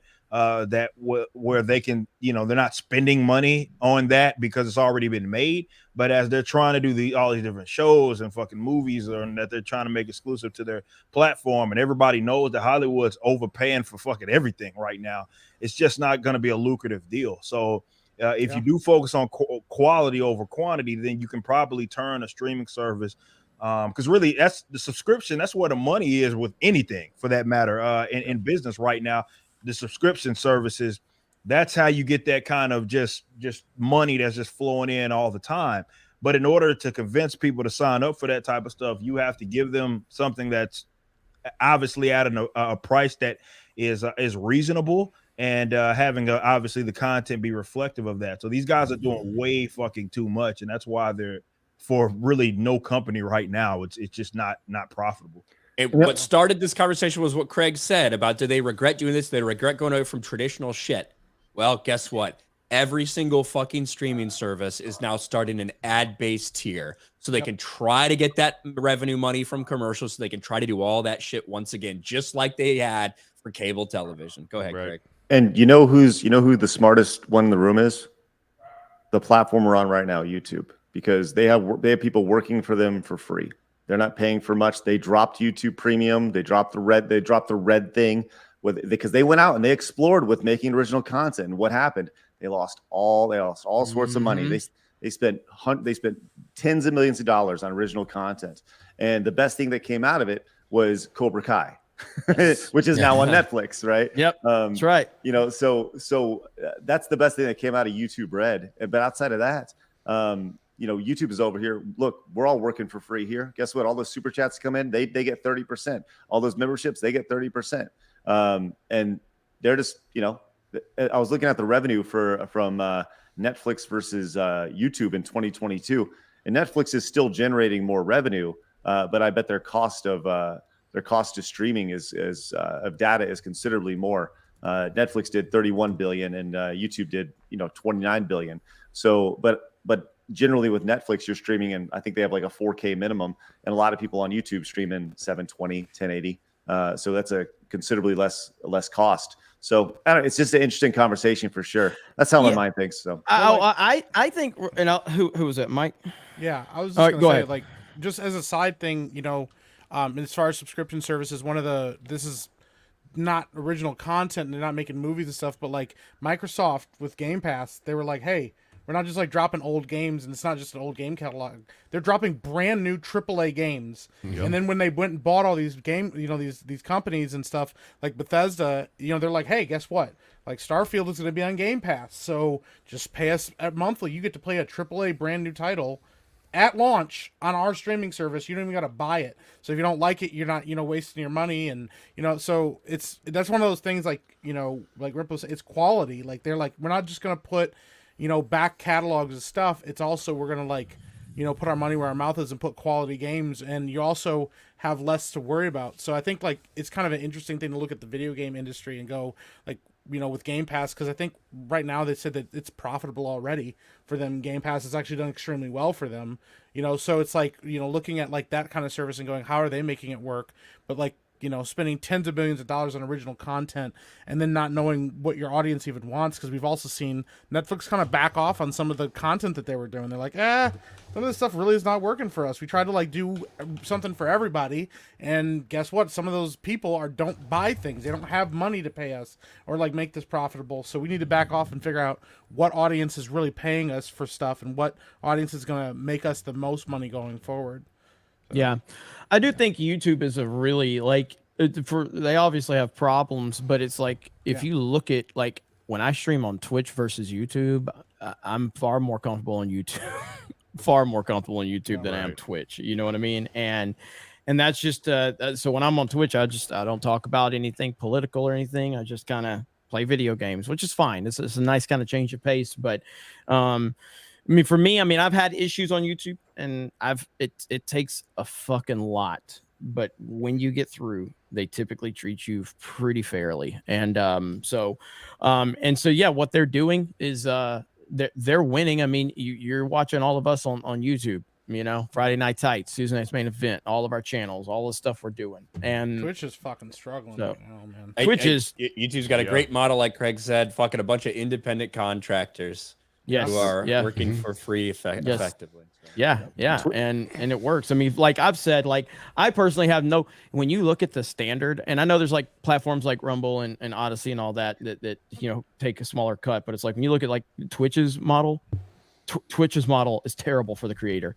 Terrible. Fucking %. That's what Kick. I know you said you don't know anybody there, Jeremy, but Kick right now is offering a 95.5. I don't know how they're fucking gonna sustain that, man. I just don't. I don't know if it is understand that, man. sustainable. So But when I Kit heard that, I has was like, what the Kit fuck? cut a lot of deals with those like online gambling websites that Twitch kind of like Exactly. denounced and banned. And Kick was like, "Well, come over here. Come over here. You can do all your online gambling, promote it and stuff. We'll give you a creator code, and you get links for it." And that's what's funding most of Kick's Kick right now. Also, what Twitch's problem is that they're backing and they're giving these contracts and these exclusive deals to, let's face it, these hot tub streamers, these girls who don't really offer anything as far as gaming wise, or just sitting there with their tits out trying to look good for the camera, and they only pull like 10,000, 11,000, maybe at max. When you got guys like Dr. Disrespect, who they're banning, who are pulling 30,000 every single stream, and then they lose Tim the Tap Man, who's pulling just the same amount. They lose him to YouTube because YouTube was willing to sign him to an exclusive deal. Yep. Lost Lupo, lost Courage JD, so they aren't putting their money where their real assets are. For some weird reason, they're protecting these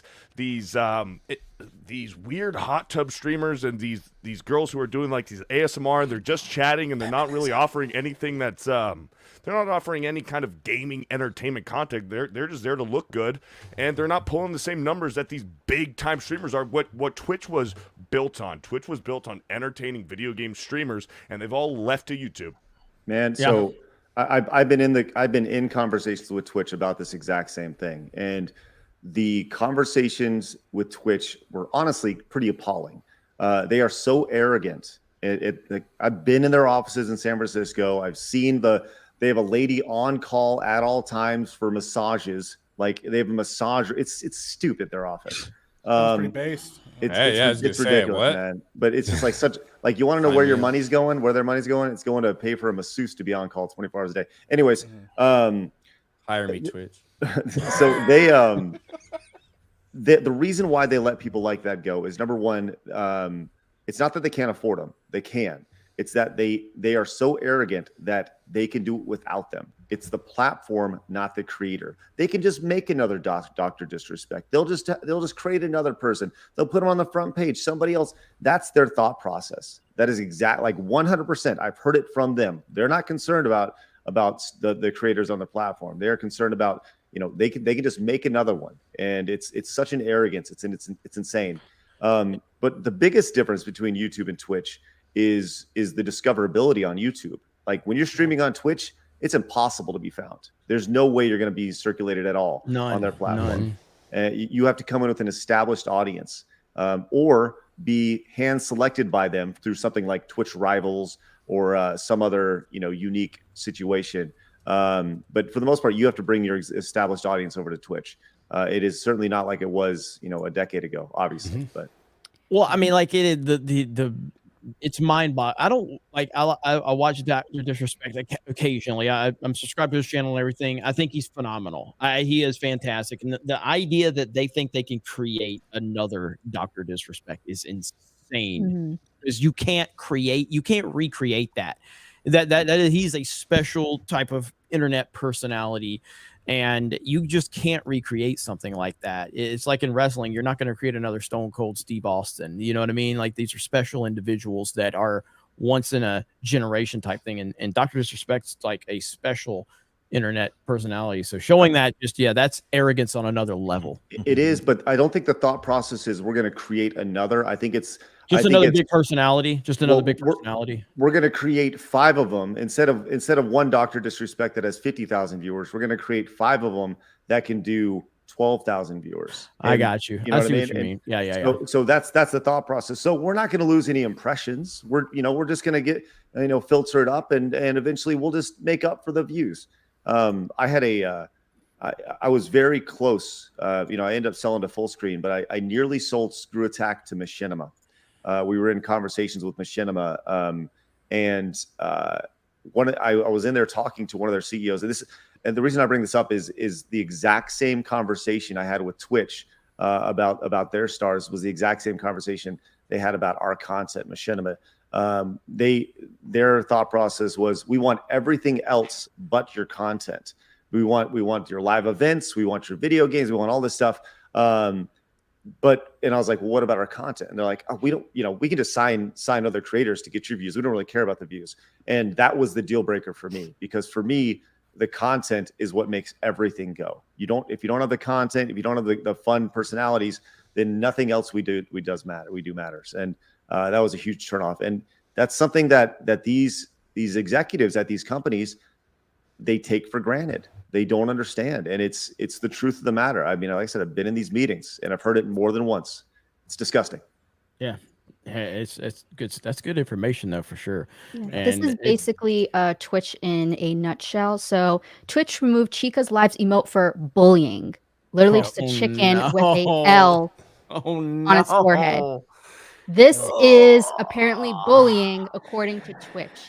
Good Lord. Yep. Wow. Twitch What is a going through massive layoffs too. They're laying off 400 employees as Amazon is looking at 9,000 alone. And their CEO just stepped down and replaced him. Nice. Yeah. Yeah. Why? Emmett's just kind of been hanging out in the background anyways. He hasn't really been doing a whole lot. So, you know, it's about time. He's rich, man. He can just do whatever he wants, you know? Yeah, So Moist Critical covered that. He said it was like the first time he'd ever seen him tweet about Twitch in like 5 years as he finally said, hey, I'm not doing it anymore. Yeah. It's amazing how entertaining Moist Critical is just by sitting there and talking. Like he does no editing. He just talks. And I watch every video I get a chance to watch. Yeah, he just there's nothing special about it. He just sits there and talks and it's just entertaining. And I'm like, what's more amazing about Moist Critical is how many people think they can be Moist Critical. Which is, you want to talk about a generational talent, dude. That dude has a way. He is a poet with his words, and that's what makes him special. And so many people think they can just talk to a camera, wear a white T-shirt, have long hair, and all of a sudden they're going to be the next Moist Critical. Nah, that ain't how it flies. So. Yeah, it's wild. Well, this has been a solid stream for sure. A lot of good discussions. Now it's super chat time, and it's Ryan's favorite time during the stream. Ryan is a big fan of this. We don't have Jay here to laugh, but Beardo is going to take the place of Jay, and he's going to laugh. I don't know if that's we didn't plan that out. So can you get Jay's laugh down? Ryan, you gotta like laugh loud and then cover your mouth. Are you excited, Ryan? Yeah, I'm thrilled. I am thrilled to get to super chats though, because you guys, I really want to get to all your super chats as quick as possible because you deserve it. Bill Sotheby for 20 is the big Ripaverse announcement going to be telling us that you've been lying all along. There is no ISOM. It's all a lie because I have it on good authority from Twitter that you're a scammer. Yeah, no, man, it's funny, man. I saw some idiot and then he blocks me because I guess he put his foot in his mouth. Some idiot was like, fat one. Well, there's several fat, all of them are fat. But it was some. Sorry, Mike.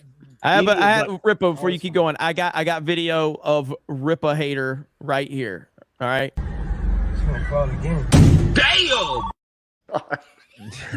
Damn. She was like, "There's ice in that car."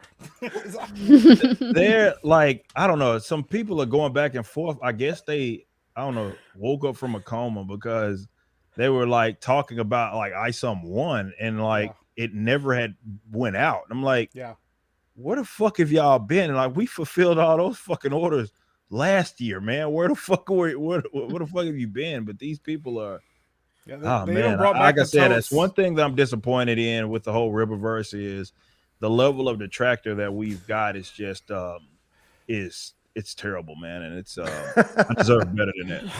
My company deserves better than the level of retards that I have fucking coming at me every other day. It's just to be clear, that's the hard. That's the hard R. Hard R. Okay, just make it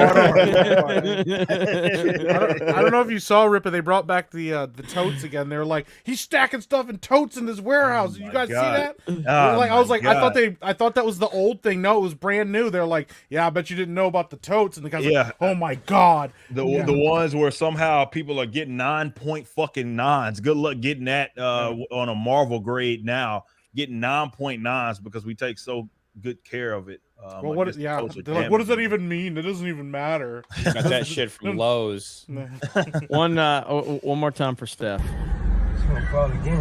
Damn! I love that he goes, she gonna fall again. Needs to happen before. right. She just stuck between cars. She just keeps running into them. Like, this fat hoe is so top heavy she can't run, but keeps trying. EF for $10. Don't know what this means. Jay gave me. Here's some money. Don't tell anyone. All right, I won't. Cyber Matt for $5. Saw an early screening of the D&D movie. Thought it was a lot of fun. How do you think it'll do in the box office? Also, thanks for all you do. Thank you, Cyber Matt. I've said for a while that I actually think it's gonna do okay. I think hardcore D&D people are gonna fucking despise it. And I think it's going to do okay in the box office. And Steph's still laughing. Steph's still laughing. The people in that car weren't laughing. They don't have insurance. I hear her. Oh man. God. JG, member for 11 months, says have to listen while still at work with a new start time. Hope I don't get fired. I hope not either. Yeah. We definitely hope not. We definitely hope not. Taters Vivo, member for 4 months, says late and organized chaos. It's tough to know if you're saying late and gay or late and retarded. Late and autistic. Yeah, that's another one. I don't know about that, Ripper. That fucking guy, man. Jared the American for 2. Did any of you remember the Balto films? That Yes. fucking dog? Yeah, I remember. Yeah. I remember Balto's the shit. Yeah. Half wolf or some shit. Death Adder for 10. Are there any fans of fighting games on the panel? I know there were wrestling fans, and that Tekken 8 King trailer was amazing. Last Tekken I played was like Tekken 2. I'm like an old school fighting game fan, but like this is like SNES, Mortal Kombat, Mortal Soul Kombat's Calibur on yeah. the GameCube, you know, Soul Calibur on Dreamcast. Obviously, Injustice and Smash Injustice 2 are Bros. pretty good. Yeah, Yeah, Injustice 2 was the last one I played. I would say Injustice 2 was the last like fighting game that I was like playing competitively for sure. Yeah, last one I played was Dead or Alive 3 on the original Xbox. Look at Craig. He's ready to talk Street Fighter. Look at him. No, but Street Fighter 2 is my favorite, probably. Hey, Super Turbo for sure is mine. Or Alpha 3. Alpha 3 is legit, man. But but for me, the last one I got really into was Mortal Kombat 9, the reboot of Mortal Kombat. That's the last game that I really got into. I had a mean Kung Lao. But yeah, for me, it's Super Turbo, Alpha. You know, that era. I love that era. All right, Steph is a big Mortal Kombat fan. She used to tell me what a massive Mortal Kombat fan she was, that she played all the time, and I hadn't played in like fucking years. So I was like, all right, I'll play you. And so I bought the game, loaded it up. She was dog shit. Like I don't know if she won a round. This is and she was like slamming her fucking controller. She's going crazy. Oh my god. Welcome. All right, Craig. Yes. Is Smash Bros a real fighting game? Oh man, what a great question. No, it's a party game. Suck it, internet. Oh, damn! I disagree. No. I'll say this. I do. Okay, so young Craig would have said it's a party game, but I do think that that Ultimate is a fighting game. It's an amazing fighting game because it's so simple but so technical at the same time. And I think that anything that I can't play is not a game that is not a fighting game. You know, so I'm not really good at it. I'll just kind of stay in the back and shoot arrows at people from with Pit or whoever. But I don't know. I see both sides of it. I think the best games are the type of games that are easy to play but hard to master, and that is what Smash Brothers is. So I will say, because I ran some Smash Bros tournaments when I first created Geeks and Gamers, and I was and to this day I'm still very, very, very casual Smash player. But so I ran this tournament and I didn't know about the Smash scene at all. Like I had no idea. This is like 2012, 2013.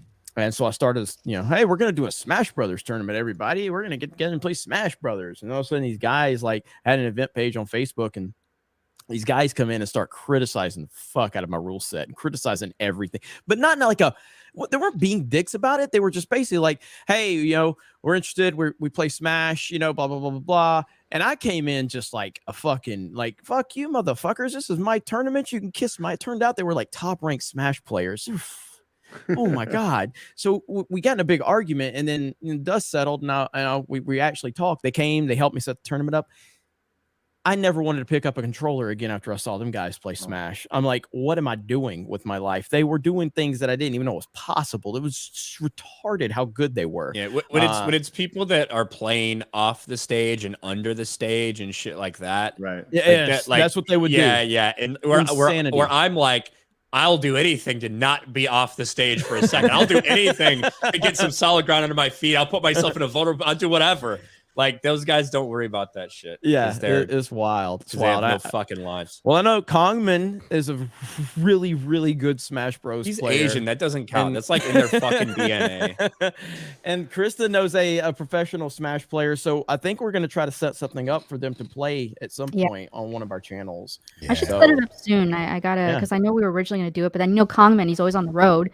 So, but I'll try to get a date settled.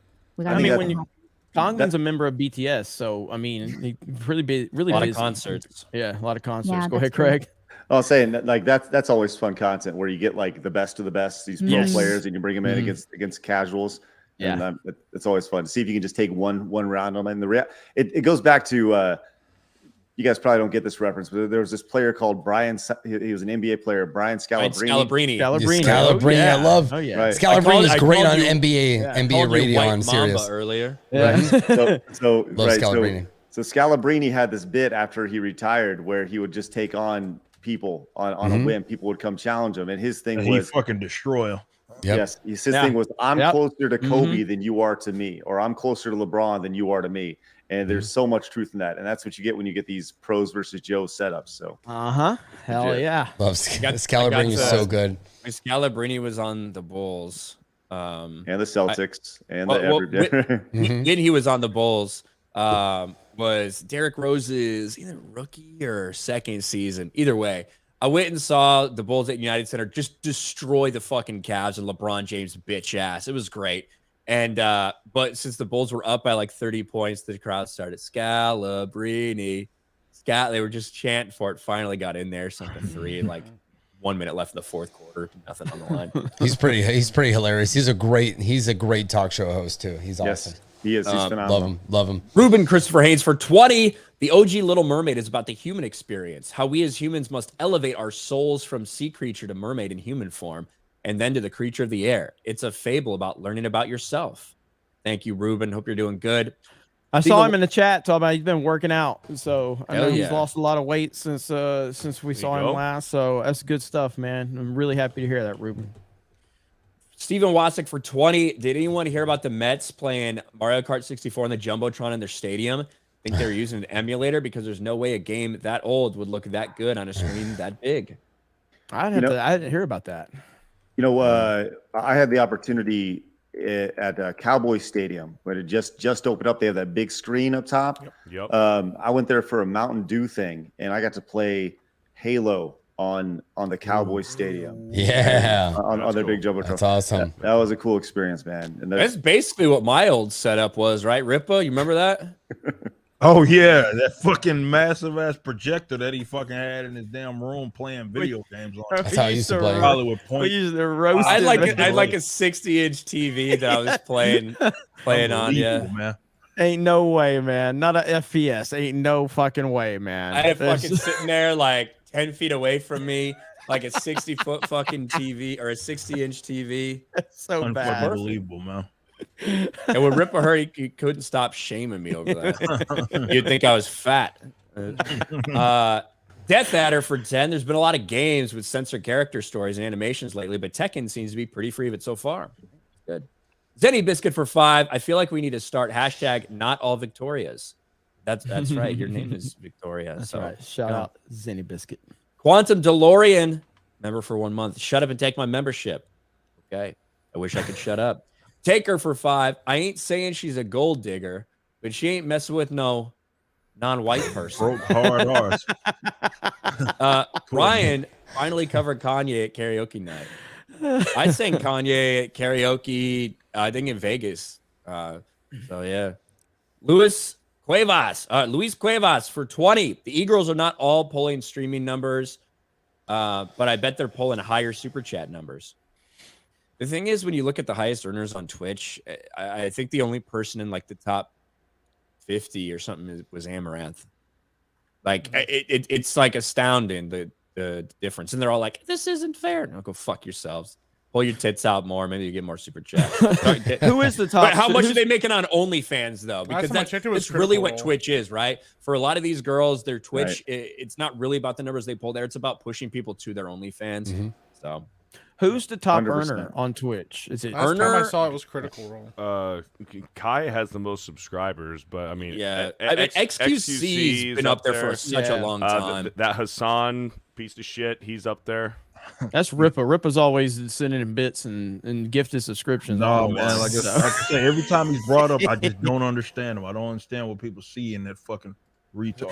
Hassan blocked. It's because they are too, Ripa. That's why. They're retarded too. Why? Because he Yes, of himself course. is a goddamn brainlet. Like, as far as his, definitely in the political space, he has no fucking idea what Fucking dumbass, man. He's like a literal fucking mental midget, man. And He was better off back in the day when he was just like a super doing shit misogynist, first, bro. doing on libertarianism, not knowing what the fuck he was talking about, man. Reading scripts and shit.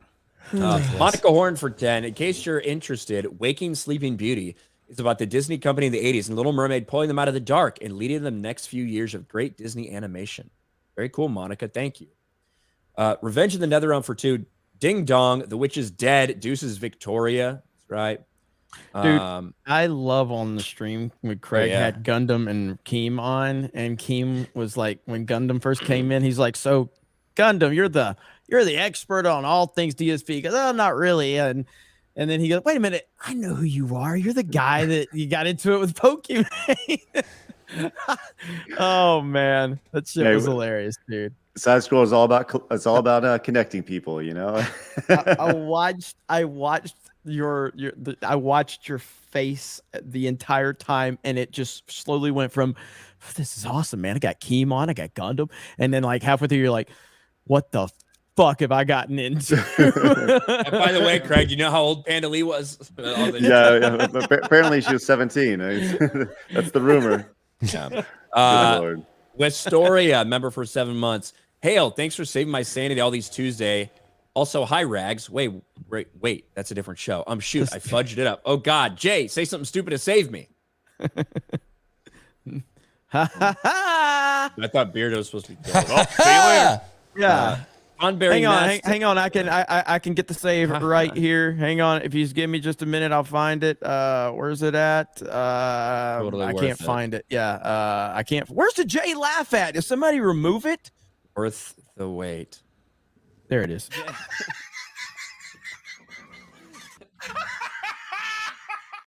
Yeah, it took a long time, but yeah, we got it. So Nailed it. Sleazy for $10. Hail G&G, we will win.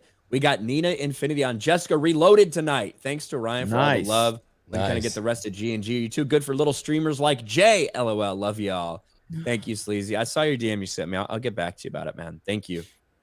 Rant Man for 5. Hey, Krista, we need karaoke back. I got a song suggestion for you. It's called Self-Ownership by Backwards. Some guy named Eric July is in it. I don't know if I can do that. Oh boy. It's pretty good. Drop any hard R's? No, it's as heavy as balls. Ruben Christopher Haynes upgraded the channel membership. Thank you, Ruben. Tom Barry Masta, we've pulled that one up already, but for $25, chipping in for the show. Thank you. Appreciate that. TK for 10. Hello from the G2s, friends. Let's go. G2s. Gerald Armstrong for 2. Geeks and Gamers needs a channel on the hub. I say we upload to Pornhub. I don't give a fuck. Why not? I'm okay with that. If it could make money, I don't care. We could creatively title our shit. Fucking SJW gets blasted in the ass by that shit. I love it. My favorite meme, my favorite Pornhub meme is the one that's got Biden and Kamala, and it's like interracial couple fuck entire nation. It's so good, dude. It's so good. Oh god. Last radio. I can already see it. Wrong one. You messed it up. No. I messed it up.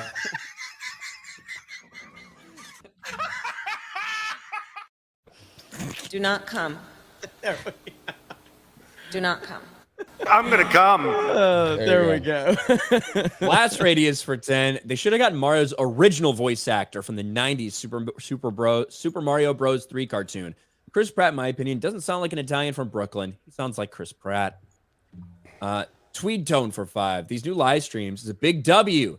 Reminds me and surpasses the OG Daddy Waffle and Soy Pants era. Keep it up and get some sleep. Don't overwork. Daddy Waffle happening. That's some old school Geeks and Gamers streaming right there. So, yeah, I mean, I'm happy with all of our streams we got going on, and it's a lot. I mean, there's a lot of live streaming right now within the Geeks and Gamers world, but it's worth it because you guys make it fun as hell. So, over on Odyssey, big shout out to Radicalized Ryan, which is a picture of me as Anakin Skywalker.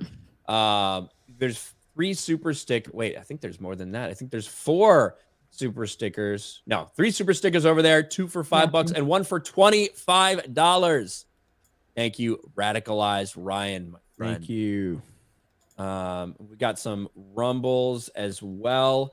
Let's see. Over on JM the Elite Rumble. fans been supporting us over there. JM the Elite Rumble's fans. Rumble stream's been strong tonight too. So shout out to all of you over there on Rumble. I saw a few comments over this in a Spawn Wave video from earlier. Would like y'all's take. Which is objectively better game, Diddy Kong Racing or any single Mario Kart? In Double my Dash opinion, Mario I Kart. say Diddy Kong Racing. Double Dash Mario Kart is the best, and it's not even close. Dash is so good. I love Diddy Kong Racing. Double Dash is total shit. Like, let's be honest. So anyway, we're going to continue the conversation. I've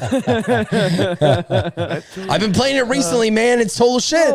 Let's be honest. It's so good. With you, I remember when I used to respect you. Look, there's a reason that Mario Kart has never done that again. It's because it was a shitty idea. My ex-girlfriend played that game and I was like, your taste is awful. That's why I broke up with her, because Double Dash is shit. I bet Joe didn't like you play Double Dash and you're just resentful because it reminds her of the old girlfriend.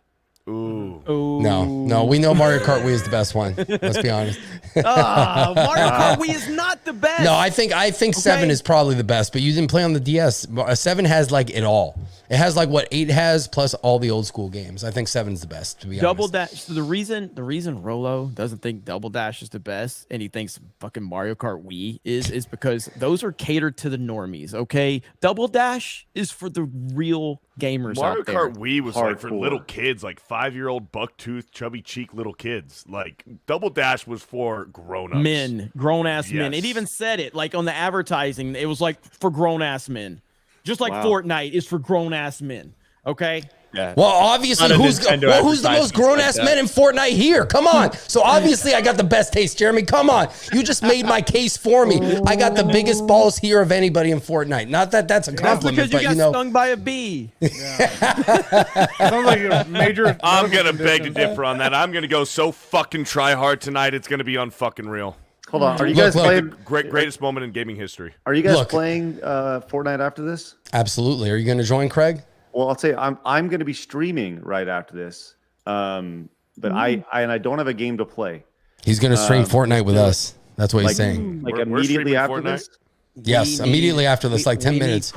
We need Craig lobbies, so we would it'd be wonderful if you joined Yeah, us. they love it when new people come in and play because they're like, yay! Yeah, we'll just wreck these bots and talk shit like we're good. The guy's like, yeah, running around in circles. He's like, look at that loser. I will pump up your ego so much. It's ridiculous. to make you guys feel Let's good. do it. Let's go. Okay. Hey, we All right, could all right. use some Craig lobbies. Yeah, Sounds good. Craig You got got it. Yeah. Best lobbies. You And we're got also I saw people ask about Modern Warfare 2. Modern Warfare 2 is happening. Beardo's got it. I know Rolo's got it. I have it. We're gonna play in Modern Warfare 2 as well. So absolutely. About this, I'm not playing if it. Rolo's still part of the team after that horrendous Mario Dude. Kart phase. I know nobody cares but me and Beardo, but the World Baseball Classic is sitting there, top of the ninth. Oh, and we've they been just waiting for this rounded What about out the whole Craig? You time. just forgot about Craig. Oh yeah, I love it Craig's too. good, sorry.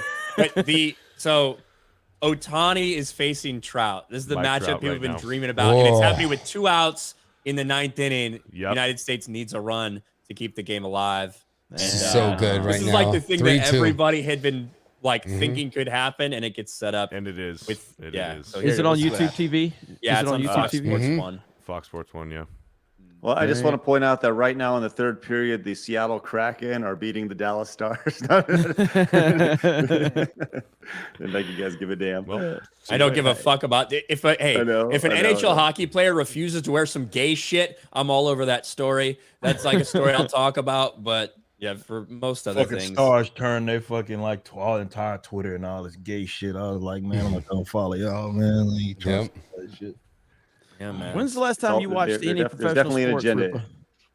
Any professional shit, I couldn't tell you. Probably some random ass Thanksgiving game. When I was over my grandma's house or some shit. Cowboys game, but yeah. Other than that, like I checked out after 2020. I checked out pretty much on anything. The only thing I really watch is like track and field. That's it. No, I'm there with Ripa. Like before you guys came over to watch like the NFL playoffs this season, I hadn't watched the NFL in like 3 years. I was done with them in 2020. NCAA tournament, March Madness had the highest ratings all time of the first round. Really? The weekend. So, and that's as the NBA hits all-time historic lows. Yep. So, like, that's showing you that there is an appetite for basketball, just not woke bullshit. So, but let's keep going on because it's not a sports stream. JMB Elite fan, y'all ever notice when Krista spams the Meek soundbite? It sounds like the intro to a Cardi B or Nicki Minaj song. Meek, meek, meek, meek, meek, meek. I can see it. Clear sight for a buck. Hi, all. Hi, Jeremy. Hi, Ryan. Hi, Eric. Hi, Rolo. Hi, Craig. Hi, Beardo. Hi, Krista. Hi, Mike. Hi, Steph. Fuck Beardo for no reason. Guys, what? Oh, man. That's brutal. I said hi to you in there, too. Damn. Well, see you later. Listen, I want to make this clear. If your intent is to super chat just to insult people on my team, I just want you to know your money is welcome here.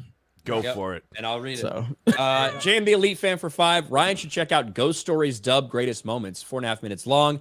May make him an anime fan. Would love a live reaction, but might get you demonetized. Real quick, I'm sorry. So I'm looking at the game right now. It's 3-2, bottom of the ninth, 2-2. Oh, that's it. Otani just struck out Trout. Japan is 1. Struck out swinging. Struck out swinging. Wow. Great pitch. I'm behind. I'm gonna go. Fuck Greg. Sorry.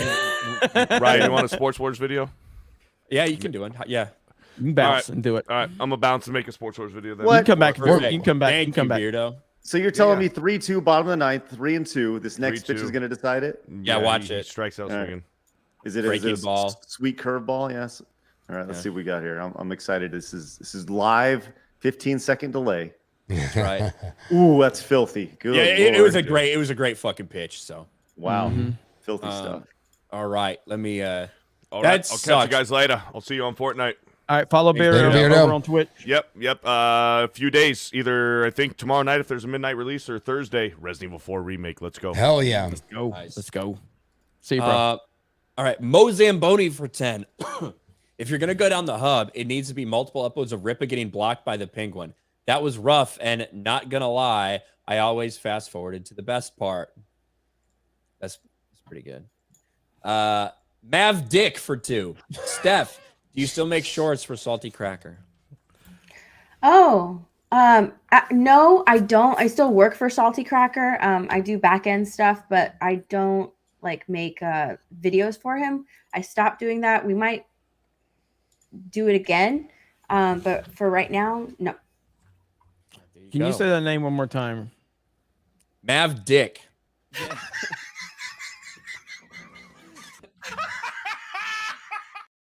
That's the best I can do. I like this comment from Sasquatch. If a woman sleeps with 10 men, she's a slut. But if a man does it, he's gay. Definitely gay. That's a solid comment. It's really good. It's not true. I mean, it's not false. It's not false. Marksman for $2. Corn Pop. Mr. Corn Pop. Popcorn don't know Corn Pop. Thank you. Is that really Corn Pop? That's Marksman. Corn Pop has not returned. I've not seen Corn Pop.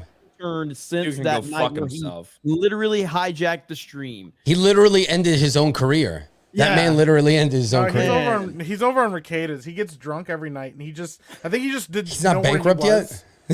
He wandered over to our stream because he didn't know where he was, because he was like, when he went over there, he kept saying weird shit like he was saying on ours. But yeah, Everybody's like, yeah, that's corn pop. Hopefully he didn't like slip and like bang his head or something, man. I love that guy. Yeah, that'd be a fucking shame. Yeah.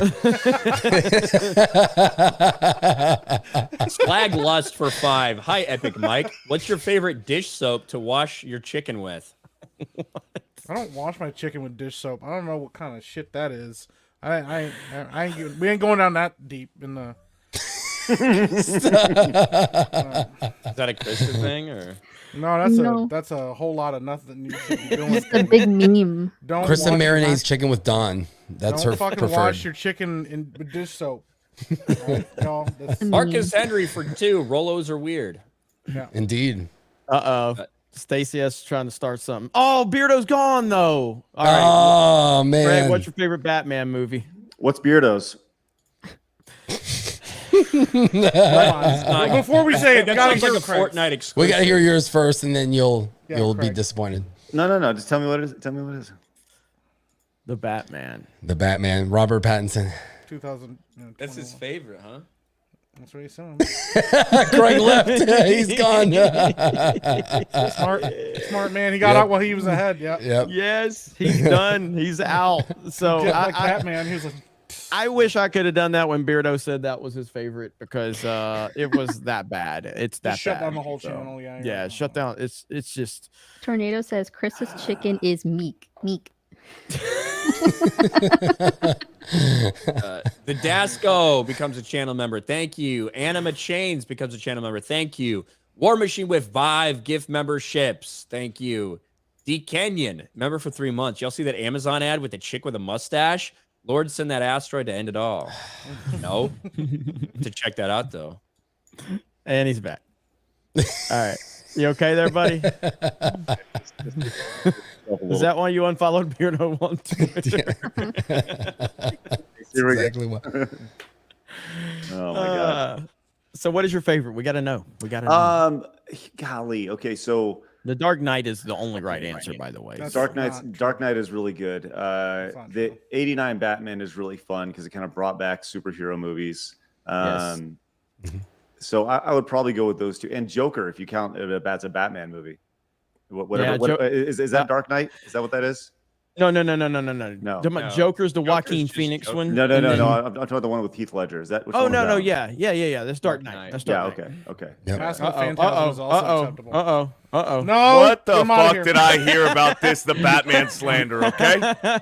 Oh my god! Don't Beardo. Please I knew as soon as I left the room they were gonna be like, No, all right, so just- listen to this, listen Who's to this listening? guy. Come on.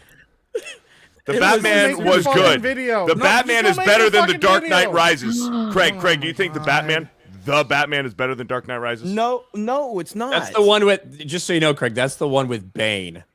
So With the Tom Dark Hardy Knight is Bane. Yes. The one where the football field explodes, right? Yes. Or Uh-huh. Heinz, Right. or Heinz The Ward gets a little Batman- fucking publicity. Yes. Yeah. Really, Yeah, the entire yeah. Steelers team, but yeah. We did a poll. Yeah. Did a poll last night in the Oh, chat. good. 74% said the Dark Knight Rises is better than the Batman. Pish. I don't think I would agree with that. That music is amazing, bro. Come on. Rises. All right, look, we got a higher sample size, so I'll do it again here. Okay? I'm getting the fuck There out of you here. I got a video to make anyways. I don't know why I came back. The Dark Knight Rises is underrated because after Heath Ledger, after what happened with him, you had to come out with something. It was never going to work. The Dark It was Knight never gonna be Rises' great. Third act is a fucking mess of a movie. It is not good writing. The Talia twist is stupid as fuck. They made Bane a piece of shit, like simp. He's like, "Oh, I'm just in love with her," and then they're like, "Hey, you know what? We're gonna deal with everybody this is big simp in threat. that movie. We're gonna shoot him in the fucking chest. We're gonna have I got- Catwoman yeah. shoot him in the chest with a fucking I got one. rocket. I got one rebuttal. Robert What's your fuck- Pattinson versus Christian Bale. End of discussion. Ooh. What about it? That when Robert Pattinson is your Batman and Christian Bale, there's only one answer of which movie is better, and it's the one without Robert Pattinson. The Dark Knight Rises third act is fucking terrible, Jeremy. They're really both of them are pretty mid movies. Robert to be Pattinson. honest. You guys are really versus passionate about Christian this. Bale. Those movies are pretty fucking mid. Both of them are. So. No, The Dark Knight Rises is fantastic. It Oh, I just has a broke my lot of fucking problems. back. They're like that. I can fix that. I'm just gonna punch you really hard in the back. That'll fix that spine. There's not enough diversity in Dark Knight Rises. That's true. Jesus Davila gifts a channel membership. Thank you, Tim. Says Corn Pop, where you at? Corn Pop popping corn. Corn Pop was a bad dude. Pop some corn. Corn Pop. Watch the show. Corn Pop. Corn Pop. Pop. Corn Pop. Pop. Apparently he's harassing Steven Crowder right now. Somebody knows where he's at. They said it in the comments. They're like, "Oh, he's over there in that stream right now." I love how that we know where Corn Pop is at all times. We have word. Does anybody know where Corn Pop is? Dizzy for $5. We live in an era where people lack and or too lazy to use imagination and ego to believe their values are superior in any way. Get woke, go broke. I mean, I feel like we live in an era where imagination is stronger than ever because honestly, it seems like people don't know what they are anymore. So I would say that fantasy world is stronger than it's ever been. I don't know, Ripa, do you agree with that? I mean, when people don't know that shit for sure. I mean, people are more crazy than they ever have been, and we've kind of been facilitating this world of people's mental illness being fucking put at the forefront and being told that it's not one. That's a fundamental problem in this country. 100%. I 100% agree with you. 100% agree with you. Mm-hmm. You know, it's mental illness when they try to convince us that Maggie Gyllenhaal was beautiful. No, that was, it took a psychopath to say that. Yeah. Fantastic Mr. Knox gives 5 memberships. Thank you. Hell yeah. Relentless Critic for $5.50. Titty Smacker and his buds Mo Bitches and Harry Brownhole ate Janays and stole Ryan's teeth and Jeremy's eyebrows. Yet Corn Pop's the bad dude. Come on, man.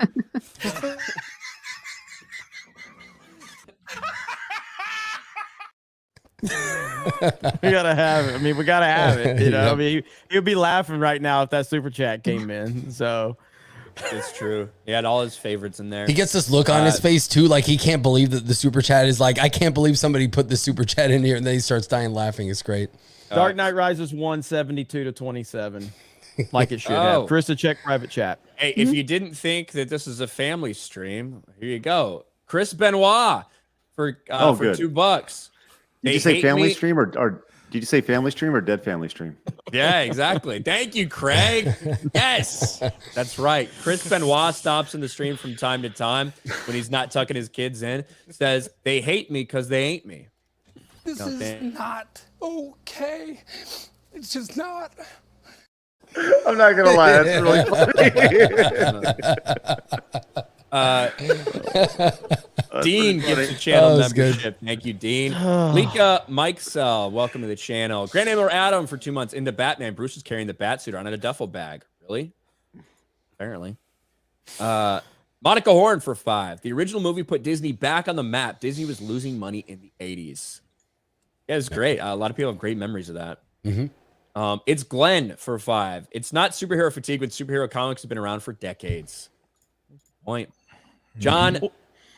Well, I was gonna say when I made the comment about like Nintendo, you know, and their 30-year dominance or whatever, people are like, oh, they've been around since whatever 1800s or whatever 1900s, whatever. Like Nintendo has been relevant since the mid 80s. So the fatigue argument is irrelevant if the company's been around since God knows when. It's when they became relevant, and so Nintendo's been dominating for 30 years, hit or miss. I mean, they've had their ups and downs, but they've been here since the mid 80s, and they've been a constant name. So when the Wii U failed, it wasn't because of Nintendo fatigue. It was because of bad decisions from the company. Now, I don't think they were bad creative decisions. Thought the Wii U was a better system than the Wii, to be honest. Like, if we're just talking software, by far. But it was the marketing. So that's what I mean by the fatigue argument falling apart. So Neurotics in the chat, by the way. Gary in the chat. Yeah. Who? Gary is. Oh, Pineapple Pizza guy. Yeah. Hey, what's going on, man? I saw your channel once. Pattinson's a simp and Rises is stupid. So what is he saying? The bat. But which one is better? But which one's better, Gary? They're both bad, probably. But if he's saying Pattinson's a simp, there's a lot of simps in Dark Knight Rises too. Oh, he says it's Rises. Oh, he says Pattinson simp and Rises is stupid. Maybe he's calling someone a Pattinson simp. No. Well, either way, Rises is still the better film. Rises is still the better film. John Melick for 9 months. Time will show the Batman is better than Dark Knight Rises. Bale's voice was way too over the top. Swear to me. Dizzy for 5. Dizzy for 5. Started rebuilding DVD collections and got original Disney animated set Lord of the Rings and Mel Brooks. Any other suggestions to get next? What's I don't know. Star Wars. Just suggestions on top of that. Lord of the Rings. Toy Story. He already said that. Oh, there you go. Sorry. The Disney animated set, Lord of the Rings, and Mel Brooks. No. Lord of the Rings. Lord damn rings. Gerald Armstrong for 2. Nintendo's been around since 1889. Yeah, they have. Seems like it. Vertical View for 2. What about how good the D&D movie is? I haven't seen the D&D movie. It's Glenn for 2. X-Men First Class is a top 3 superhero movie. I think X-Men First Class is pretty good. It's good, but it's not top 3. It's not Yeah. fucking top 3 because top 3, like, there's only a few acceptable answers. Superman the movie. Then you got Dark Knight, Batman Begins, Spider-Man 2, Infinity War. You know, like that's about it. That's all. What did you think of Ripple? What did you think of Days of Future Past? Man, I don't remember jack shit from any of those fucking movies other than light skinned ass Halle Berry playing. Days of Future Past is the one where they had the young ones and they had and the the old ones ones. come together. That was the last Cuban Missile one I Crisis saw. one, yeah. I don't remember having much fun thoughts about that fucking movie. To be completely fucking honest, that was actually my first, believe it or not, which is hilarious because people think I fucking cape for white people. My first big like powwow with the internet was me years ago bitching about Light Skin Storm. Like I had been bitching about that shit for I don't know how long. And I remember people blowing up for me blood. I had been against this tokenization shit a fucking long fucking time, but I despise fucking Halle Berry fucking playing Storm. I never, and then they obviously with the whole Future Past shit with bringing other light skinned chick, they ain't got Storm right in the live action shit yet. They at least tried in the first one a little bit with the hair and shit, but she still was a secondary role. And yeah, Halle Berry got worse and worse as the movie went on. Yeah, She would have taken her tits out, would have made it better. Rolo, I know Rolo, you're gonna bounce. Yes, I'm gonna set up Fortnite for us and gonna eat. So you can check us out on Locked and Loaded Latinos. My wife and I do a podcast every Sunday at 7 p.m. We play Fortnite. We play other games. So come check us out. Rolo's good at games. So Decent. Rolo, Decent. Hey, do me a favor. DM me your stuff so I can be on your team. Hell yeah! I think we might already be friends because we played earlier. good. But I'll double check. Yeah. So because I'm not good. Rolo, get you squared away. Don't worry. We'll be good, Craig. We got this. Okay. Take I it can't easy, wait. guys. You just lead me to victory. Yeah, absolutely, absolutely. Sahil for 5. I think comic book movies are on the out.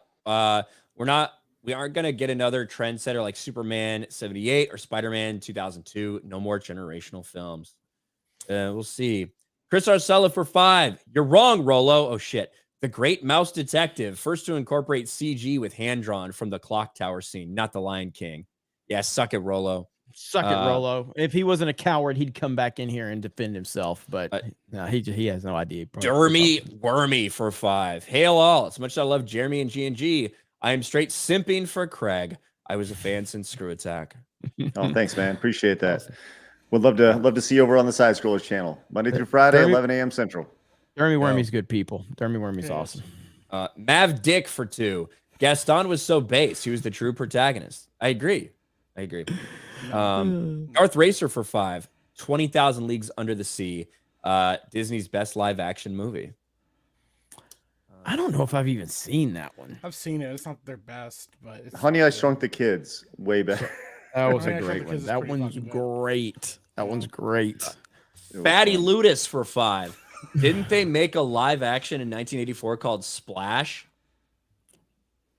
I mean, it's about the Mermaid movie. Yeah. Was that a Disney? Was that Disney? I don't know. I think it actually is in Disney's catalog now. But I think So they didn't probably that bought the Tom studio Hanks? up. So it was like It was Tom Hanks and, Bo Derek. Touchstone Pictures, I think, or something like that. That's what I feel like it was. Marcus Henry for 5. You guys see Rachel Zegler's comments about mean fans because of Shazam flop? Yeah, we talked a little bit on the daily stream today. Yep. Dude for $5. My biggest concern is the human trash pile that is Seth Rogen as Donkey Kong. Can't get excited for a Nintendo verse with that knowledge. Yeah, I understand that. I do. Because he is a piece of trash. Gonna try to smoke the banana. Yeah. Let's see. Mav Daryl Dick Hannah. Yeah, it was Daryl Hannah, not Bo Derek. Oh yeah. All white women look the same according to Pretty ethnic much. Mike. Yeah, pretty much. Have dick for $2. I use both hard R's all the time.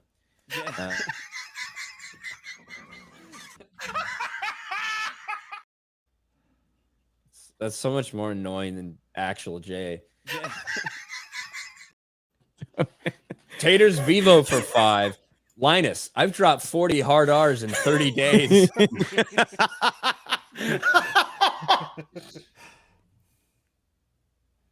Fuck. What happened to He's Jeremy frozen. He's been frozen like that for a while. Mid-laugh. He just cut completely out. Yeah, and then he just like cut completely out while he's like having I don't know what happened. I'm really big here. guffaw. I'm here. My camera's fucked up, I guess. But It yeah, was that on was the whole funny. time. Dude, I was laughing my ass off over that one.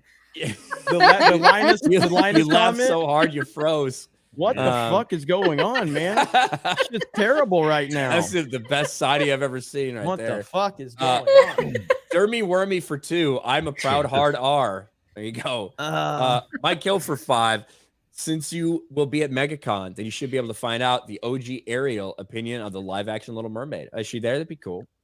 Laura Lynn Lance for 2. Hi, Geeks and Gamers. Krista Jeremy, where's my J? It's dead.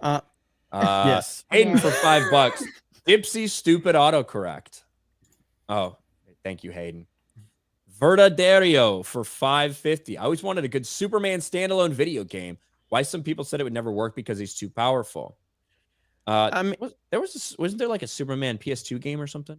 There's been quite a few, but I mean, none of them have hit that next level that like people got out of the Arkham games, obviously. But it's so hard to compare anything to the Arkham games, man. I think the Arkham games are some of the best games ever made. Forget superhero games, like Yeah, just 100%. it's especially Asylum and City, and so everybody's like, oh, we need a Superman game of that level. It's like it's so hard to compare or ask for that. Like that's a next level game. So I don't know, man. I mean, I want a great Superman game, but I guess one day, maybe, hopefully.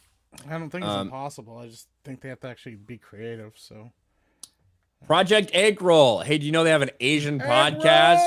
Yeah, egg roll. Okay, egg roll. If Jay were here, he would say they're Asian and they have a podcast. Yeah. It's the most amazing thing Jay has ever seen. They're Asian and they have a podcast. You mean they're not? What's the phrase? Pacific Asian Islander. What are we? What's the proper term now? You can't say Asian / Pacific Islander. Yeah. Okay. Jay's gonna be so happy he got mentioned a lot this stream. Yep. Project Egg for 5. We want a representation. Let's call it Chinex. There you go. Matt G for $1. Thanks. Kate J for 5. Keep thinking people's super chats about Gavin referring to Gavin Newsom. Either way, it works because they both have small dicks. Thank you, Kate J. Bill Sotheby for 5. The way white libs forced this Latinx thing reminds me of the scene in Roots. Your name's not Kunta Kinte, it's Toby. Speaking of Kunta Kente, I don't know if you got to watch that Lance Reddick thing that he did. Oh yeah, where he was on Eric Andre's show. Yeah. Like holy shit, that's fucking funny. I don't think we can show it, but probably not. Well, did you see what he did before that? He faked that he got mad in the interview and punched his desk, and Eric thought it was like real, so he thought he left the show. So when he came back like that, yeah, I wish I was LeVar Burton. Wish I was LeVar Burton. Yeah, where's my slave? Where's my slave movie like LeVar Burton? Holy shit! R.I.P. Lance. What was Reddick. it this? So was on Eric Andre's show, and Lance Reddick came on and pretended he got mad and left. And then he came out wearing the the Geordie's visor and like had, but he was wearing like the ragged slave clothes, and he had chains on. And he kept singing about how he wished he was LeVar Burton. Okay, I'm looking at it now. It was so fucking random. I was like, "What is happening right now, man?" No Cobra Cast tonight. Cobra Cast is Monday, Wednesday, Friday. So that's the time for now. I'm working on getting it to be a Monday through Friday more earlier in the day, but now it's a Monday, Wednesday, Friday, Monday night, Wednesday night, Friday night type deal. So I'll play a little bit of it. I won't play the end because I think he says. He does. I think he says the actual hard R. Yes, so, he does very loud. Yeah. Yeah, so I won't do that one. not for Linus, but here it is. This is the beginning.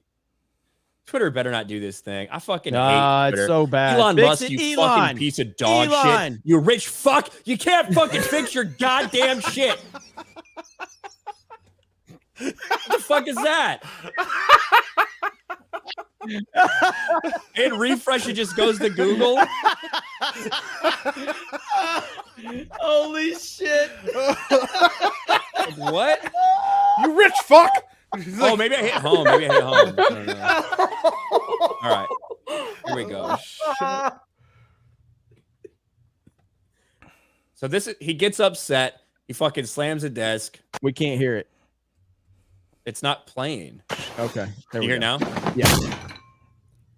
Need a new desk. He's actually kind of freaking out, right? Sometimes he's an interesting guy. Is crabs more embarrassing than AIDS? For the moment, probably. Yeah. I wish I would have I wish I would have There's my sleeve roll. Hey, mother. I wish I would have Like, it was like just one of the most epic fucking funny trolls of all time, and he's about to scream the N-word right here, so I'll stop it. It's just like R.I.P. R.I.P. Lance Reddick. He's a great actor. Yeah, man. It's I crazy. wish I would LeVar Burton. Josh for $5. Come on now. Magic Johnson got AIDS and he got fat. Drugs company making bank off those people now. It's true. Marcus Henry for $2. I seen Rippa hooping the other day. I saw it too. Yeah, he put it on Twitter. Oh, yeah. You want to show off? Gotta let him know. Camel for $2. Just refer to Victoria Alonso as Namor. Yeah, she's no more. So that's good. Dermy Wormy for $2. Full screen is what ended RT, Screw Attack, FH, and more. Yeah, Funhouse. Yep. There was it wasn't necessarily full screen, but it was the executives who didn't know how to manage those properties. So it was a mess, man. It still is. Rooster Teeth's a mess. If Rooster Teeth lasts 6 months, I'll be surprised. But I've been saying that for a while, man. I don't know. I don't know how they're still alive. No idea. Marcus Henry for $5. I got premium, Craig. I love y'all, but fuck them commercials. There you go. I got premium. Not that red. Yeah, I got premium too. I have premium. It's Glenn for $2. Does G&G headquarters have a masseuse on call? Not fucking yet.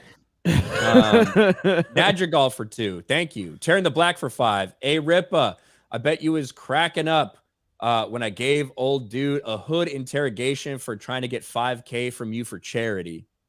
Oh yeah, I saw that whole ordeal. This fucking dickhead. Some random motherfucker was like wants to debate me, but he's saying in order for me to debate him, I have to pay $5,000 to some charity. And I'm like, first of all, who the fuck are you? And why the fuck would I give you fucking why would I do that? Like, what the fuck? Weird. Weird. Harry Brownhole for $2. That woke show's gonna fail again. Damn. Marcus Henry for $2. Platform fighters are best fighters. Thank you. Rabid 1 for $5. Meta PC. .com promo code RK Outpost. Oh, he's spelling .com, so you can't say it. I thought it was supposed to be an accent. But he said .com. 10% discount. Comes overclocked 10% and a free hood. Corn Pop. Characters left. RIP Mike Sugarfoot. No. Thank you. Appreciate it. Animal Chains for $5. Would you guys please show everything that meme from this morning with the race swap horse, Little Mermaid? We did. Dawn Striker for $5. I hope everyone's doing well. I wanted to plug my first video. It's a small review of Hogwarts Legacy. Keep up the great work, everyone. Check out Dawn Strikers 64 or 54's first video, Hogwarts Legacy. Trucker Rob for $5. I'm just here to say I have better Epic Verse merch than Mike. Yeah, Trucker Rob went on some weird rant, and he just started taking our logo and putting it on everything in weird ways. Congratulations, Trucker Rob. Appreciate you, buddy. Good. Man, Eric, I'm watching you hoop on Twitter, man. You're a lefty, huh? No, it's flipped. I'm actually the perspective for whatever reason on the record. You did a fucking face face camera. Yeah, but yeah, I'm right-handed. So. I was saying the same thing when I saw that. I'm man. like, damn, look at this. He's lefty. No, I didn't know I can that finish shit. either way though. It's fucking it doesn't matter. Yeah, me too. Fucking idiot, man. Chris Reed. Chris Reed for 5. Disney's next Star Wars movie trilogy will be a reboot of the originals. Just watch. Hey, if they wait fucking long enough, they might be able to get away with it. For the Emperor for 5. Fortnite, yes. Marcus Henry for 5. Double Dash. Let you actually utilize skill to dodge blue/red shells. Postal Pupper for 5. Mario Kart Double Dash was the best. Dad and I played 150cc all day. Tore cup religiously until the GameCube broke. GameCube, man. Goated. Was Double Dash on the GameCube? Yeah. Oh. Yeah. Sketch for 2. That's why it was the least selling Mario Kart, because it was on one of the worst selling systems. Console, but like at the point in time when like Mario Kart went through a massive popularity boost with Mario Kart Wii and Mario Kart DS. That's really that's really kind of took it to a whole different level. It's always popular, but those two, and then like the Wii U, as terrible as the Wii U was, like 13 million units. I think of 13 million units, this is how insane the install base was. I think 6 million Mario Kart 8s on the Wii U sold. So 6 million out of a system with like 13 million total users. That is fucking insane. That's crazy, man. That is insane. So Mario Kart is their top property now. It's not even close. Like it's their number 1 property. Sketch for 2. Craig, would you eat Jay's raw potatoes? I think we're Hello? Oh, sorry. Yeah, you got me? Yeah. Sketch, yeah. Sketch says for $2, we got you, Craig. Okay. You have to answer this question though. Craig, would you eat Jay's raw potatoes? And I would gobble them up. No. I guess. There you go. Slade Lawton for 5. I guess the Stars' loss in the 2020 Stanley Cup Finals in Tampa Bay broke Ripa. Also, Jeremy and Ryan just found out that Florida has a hockey team. Don't remind me, but I actually did watch Tampa Bay that. Lightning been fucking won a couple Stanley Cups the past few years. Yeah, I did watch that for sure. That may have been more recent than the last other sports stuff, but yeah. Dia Look Evitixol for 2. Man, I feel like a woman. Thanks, got my clip. There you go. Weston for 5. Beardo, you don't deserve that beard. Shave it now. Dark Knight all the way. Screw the Batman. It was Dark Knight Rises, to be fair. Yeah. Hayden for 20. Mike, I agree with you, but overall, Dark Knight Rises is still a good movie. It was a great follow-up and did Bane justice until the end.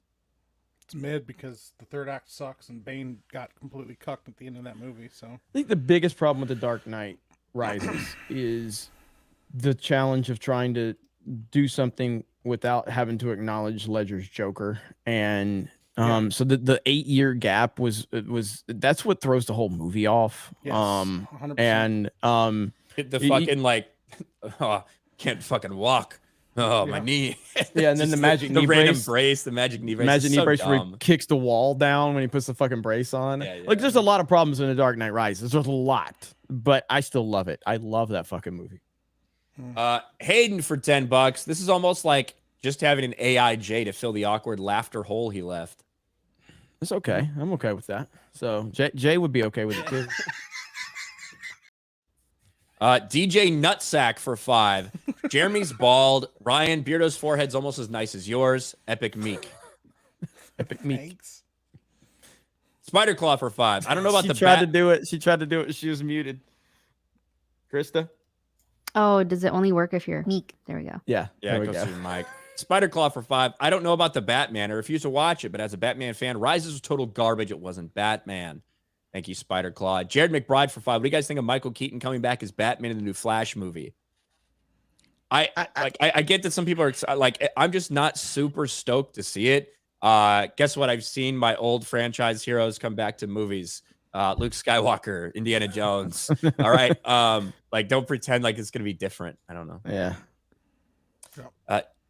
Jonathan Coble for 5. Show my man Beardo some love. 1, Dark Knight. 2, Begins. 3, Returns. 4, The Batman. 5, Rises. 6, Batman. 7, Forever. And then the Clooney trash. See, I don't think that that's like a. I don't think that's a terrible list. Like, it's fair. Yeah, and that's what I mean. Like, I don't think problem. I don't the think problem the idea with of Beardo. No. The problem with Beardo is that Beardo started the fucking conversation out saying the Batman and the Dark Knight are pretty fucking equal, and then he got fucking wrecked. And so he's backed it down, and he's like, "Oh, it's Dark Knight Rises." Like, okay, that's fine, but you're changing the conversation. Yeah. Don't you dare put that fucking movie near the Dark Knight. Don't you put that evil on me, Ricky Bobby. Don't you put that evil on me. That's hey, not a problem. I'm gonna bounce so I can meet up with Rolo and and play Fortnite. I think. Does he start on this channel or does he start on? He's going to do it on his personal channel tonight. He usually streams on our Geeks and Gamers Play channel, but I see your title, Making Geeks and Gamers Look Good. You damn right. We need your trash lobbies so we can look good. We're okay with that. Absolutely. So go ahead and hook up a Rolo. No problem with that. Craig, it was awesome to have you on. I'm really happy with what you're doing with Side Scrollers. You had me on recently, and obviously you got Blabs over there. You got Adam. I'm really happy with what you got going on. So feel free to plug away, sir. Yeah, man. To be clear, I've had Mike on. I would love to have everybody on. Love to have you guys on. Side Scrollers is meant to be a break from all the nonsense in the gaming space. You guys do pop culture. We do games and just talk about gaming industry has just a giant stick up its ass, and our job is to try to remove it. That's it, and just talk common sense in the gaming space. And so far, so good. We got this 5-hour interview with Dark Side Phil we just did on Thursday, and it's doing really well. I mean, it's an adventure, man. If you're gonna go on it, you're gonna get sucked in. Talk about the vortex. But so head on over. You can see the link below me. It's youtube.com/@SideScrollersPodcast. Love for you guys to come join us. Obviously, after Geeks and Gamers Daily, you guys can come on over and say hi to us, and we'd love to get to know you a little bit. So it's a pleasure to see everybody. I appreciate you guys letting me come on. Hey, Craig's got some bangers coming up, though, man. He's got, Mark the Cyborg. Shout out to our boy Mark, one of the most passionate, knowledgeable gamers I know. Got Angry Video Game Nerd. You announced Boogie. You got Boogie in a few months, right? So, and I'm sure you got a lot more lined up. So I think it's going to be a nice few months for you, man. So I'm excited to see where you take it. Did you see the boxing, the training video that Boogie posted? Yeah.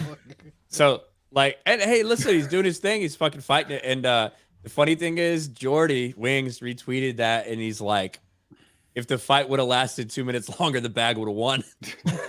Something like, it's good, the fucking shit they're talking. Yes, it's pretty good stuff, man. Well, you had Keemstar is one of my favorite internet people. I think Keemstar understands the internet better than most. And it was so funny to hear DSP say that Keemstar is not self-aware. I'm like, what? Keemstar is one of the most self-aware people on the internet. Like, he gets it. Hey, I've seen some documentaries, all right? I think I know what you're about. But yeah, like having Keem involved with all this and everything is so cool, man. Well, I'll say this, man. Ryan, you were one of the most who was worried about everything. How do you think it went? So I think that the interview itself, I talked about this. Am I cutting out? You're a little bit delayed. There was a little bit of a delay. But I think the interview itself went good. I think that you guys were fair, but at the same time asked a lot of the questions that people wanted answered. You know what I mean? And that was the only way it was going to go. If you had just had him on there as like a guest, there just would have been so much fucking heat, because the idea of Phil never doing a show, never doing anything like that. I agree. Yeah. So I think that day, that interview itself, I think was handled, pretty well. And I think DSP at the end of that day thought it was fair as well. So I think the interview itself was good. I think the whole $20,000 narrative was so funny when I heard that. DSP was basically being told that Craig made 20 grand, and I'm like, he did not make 20 grand off that stream. What the fuck? And then Craig showed the analytics. I'm like, that's right. Who do you think we are, Timcast? Get out of here. Yeah. That's insane number. That's crazy numbers. Yeah, there's no way in hell that you made 20 grand. And I'm like, there's no, and then you showed, DSP's like, that's a lot of fucking promo packs for WWE champions. That's what he's mad about. My favorite, unironically, my favorite line of this. I'm going to go find Rolo. The one that made me laugh before you leave, Craig, was with the bank account stuff. And DSP's like, there's some stuff in there that, it doesn't make sense if it's me. For instance, the PetSmart. Like they're spending so much money at PetSmart. I don't have a secret herd of dogs in my basement. I don't even have a basement. That was unironically my favorite fucking line. I don't know why. The like addendum of having to clarify that I don't have a basement, in addition to no secret herd of dogs, was just my favorite fucking thing. Oh shit, Craig, good to have you, buddy. Hey, you guys go follow Side Scrollers. Well, thank you very much. Real quick, just out of curiosity, Ryan, did you see the clip floating around Twitter from our post show where Phil puts on his M. Bison hat? Did you see that? I didn't see that clip, but I've seen the M. Bison hat many times.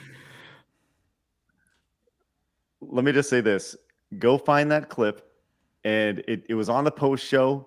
He puts it on. And number one, Blab's reaction is perfect, right? And my reaction just like, yo, this ain't it, man. This is not it. But just watch it after I leave, and you let me know what you think of it. So okay, sounds good. Will do. Take it easy, thank Craig. you guys. You're telling me that the DSP puts the SS in side scrollers? Is that what you're trying to say? Is that what you're trying to say with the Bison hat? He was trying to. I swatted that to half court pretty quick. There you go. Thank you guys. Appreciate it. Have a good one, man. See you, man. Take it easy. I'll see you guys later. Thanks, All right, guys. bye. Good night. All right, good to have Craig on. He's awesome. And gonna play some games with him later. Let me get to these last couple here. Owen Hart for 2. Help, I've fallen and I can't get up. Thank you, Owen Hart. Bird up for 5. Bird up for 5. How would you guys rate Kick-Ass as a superhero movie? I saw the first one.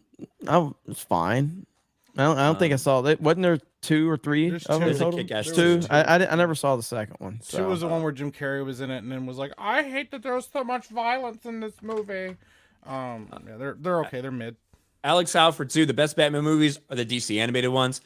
I really like the DCAU. I agree. Scipio Ninja for 5. Ryan, don't forget to download all your 3DS Pokemon games before Nintendo shuts down the eShop on the 27th. Mike, Dawn or Meyer soap for my chicken? Stop! Don't wash your fucking chicken. You don't need to do that shit. Don't do that. Chris Arcella for 5. Frozen screen Jeremy looks like he's about to unzip his pee-pee. Excuse me while I whip this thing out. So UF Gator for $8. Hey Rippo, what's brewing? Rippaverse and Chuck Dixon. I don't know.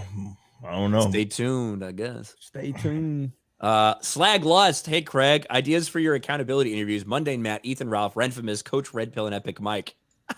I didn't want to acknowledge Epic Mike's appearance on there after his fucking Wii U slander or Wii slander. So fucking dumbass. So Malik Gurley for 5. It also doesn't help you try to take 2 major storylines, Nightfall and No Man Land, and put them in one movie, Jeremy.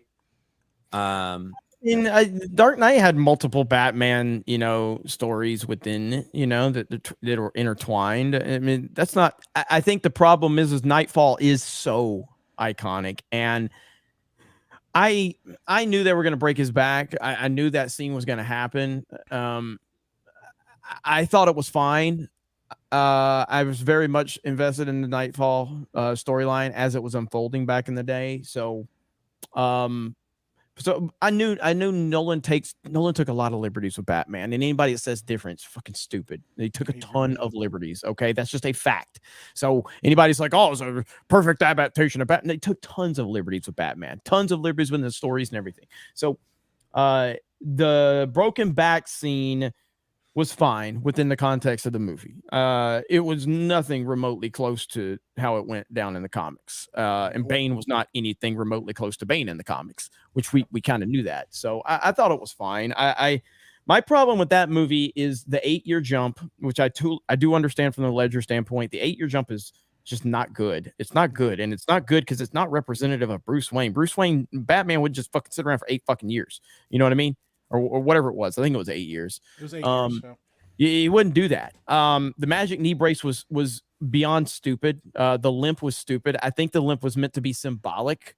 He's just, the magic knee brace kicks down walls, whatever, terrible. Talia's death was one of the worst death scenes I've ever seen in a movie. Gordon's Bruce Wayne. It's just like, what?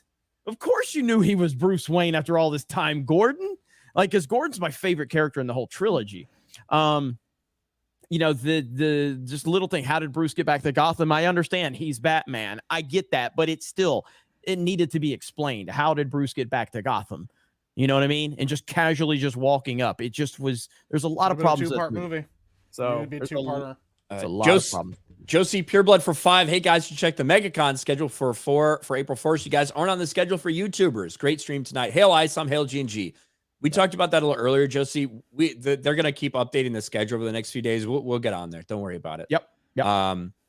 Evangelist for Canadian 550. What's up, guys? Just a G2 popping in for Craig. In spite of the dislike of the people I have for DSP, I wish the guy well. Well, thank you. Sorry, we didn't get that till right now.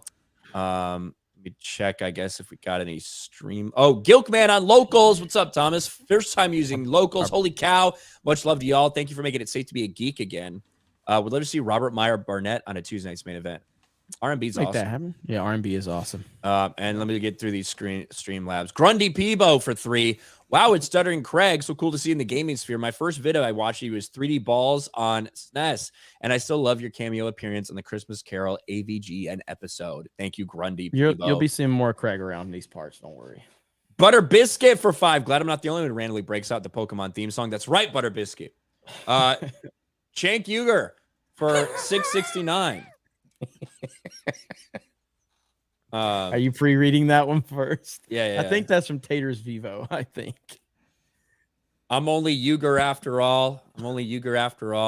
Don't go to Spain without me. Also, when I heard the news of Lance Reddick, I thought of Josiah's making a video titled "Another Actor Leaves Hollywood."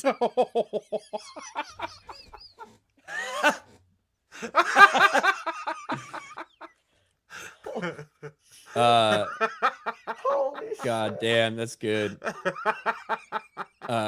Riley Connor for 15. Let's see the superhero fatigue when Deadpool Wolverine comes out. I'm sure the soy-based Ray shit ain't got nothing to do with the rest failing. We're in store for so much more clown and pop culture and reality. Stay strong, my friends. I Thanks, just need Riley. everybody to understand that's a joke on Josiah, not Lance Reddick. Okay, that was not a joke on Lance. That was a joke on Josiah. Yeah, and that's so why Josiah, it's so funny. there was an actor, I forget who it was. He got lost and disappeared while hiking. They still haven't found him. He's dead, right? But this title of Josiah's video wasn't "Actor Goes Missing on Trip." It's like another actor leaves Hollywood. Yeah. Like, look at everybody. You can't hold it. No, this motherfucker's at the bottom of a fucking valley in California, dead and rotting. And Josiah clickbaited it to make it seem like he was done with woke bullshit. Because that's more clickbaity. It's more of a news story when an actor's fed up with woke bullshit than they fucking die on a hiking trip. And knock Maman for $3.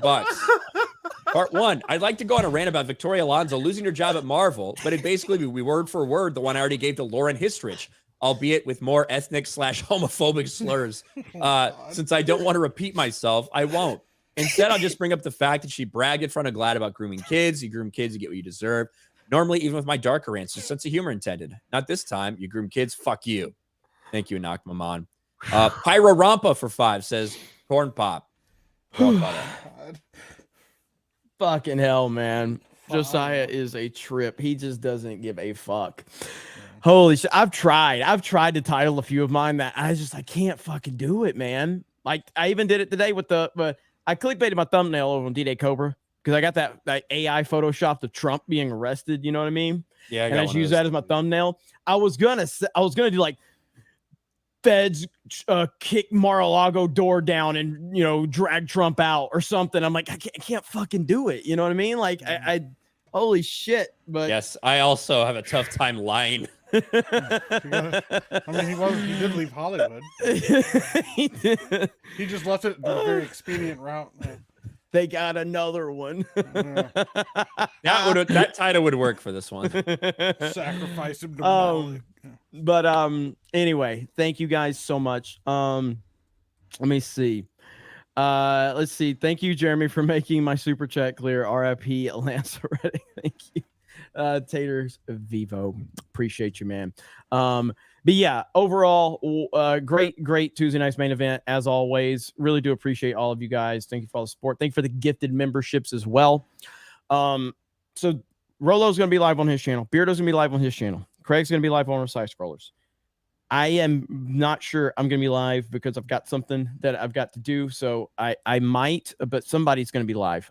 If I'm live, I'm gonna go on D-Day Cobra Twitch. But if not, I'm sure we'll have somebody else that can go live. So you'll find out on one of those 3 streams where the fourth person will be. But yes, thank you guys so much. Don't forget, tomorrow we got Geeks Gamers Daily, and then we got our political stream, and then we've got Fortnite tomorrow night, and then Cobra Cast tomorrow night. So I got 4 streams tomorrow. As always, I'll be there for every single one of them. We're going to kick ass, take names, and that's what we do. So Gwyneth Paltrow arrested, just heard. Is that Paul? Is that what he's talking about on the super chat? Fantastic, Mr. Knox. Paltrow arrested? I mean, Gwyneth Paltrow is involved in a lawsuit right now that has to do with a skiing thing. Pretty sure Ripa. Josiah uploaded a video. It says they got another one. I'm pretty sure that's what he's talking about. God damn it, dude. She's in a trial over a ski accident. Go to Josiah's fucking. Just go to Josiah's channel. All right, hang on. Josiah. Let's see here. She got caught. Oh my god. God damn it.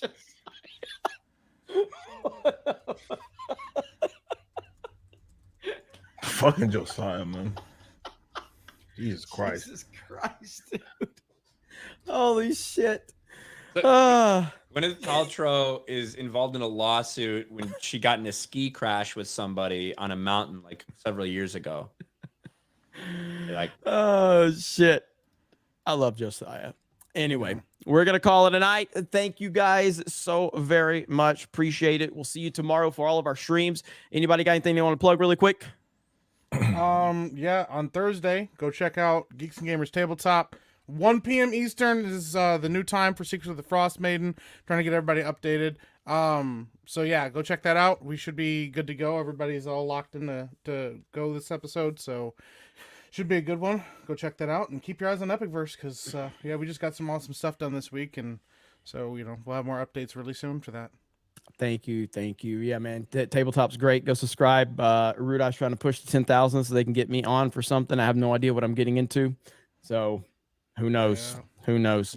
Thank you to Steph. Thank you to Krista. Thank you to Ripa. Thank you to Ryan. Thank you to our guest, Craig. Thank you to Rolo, Beardo, everybody involved. We appreciate it. You guys have a great night, and we will talk to all of you later. See you for Fortnite, potentially. At least Rolo, Locked and Loaded Latinos, Fear the Beardo on Twitch, and Side Scrollers, and we'll see if I go live.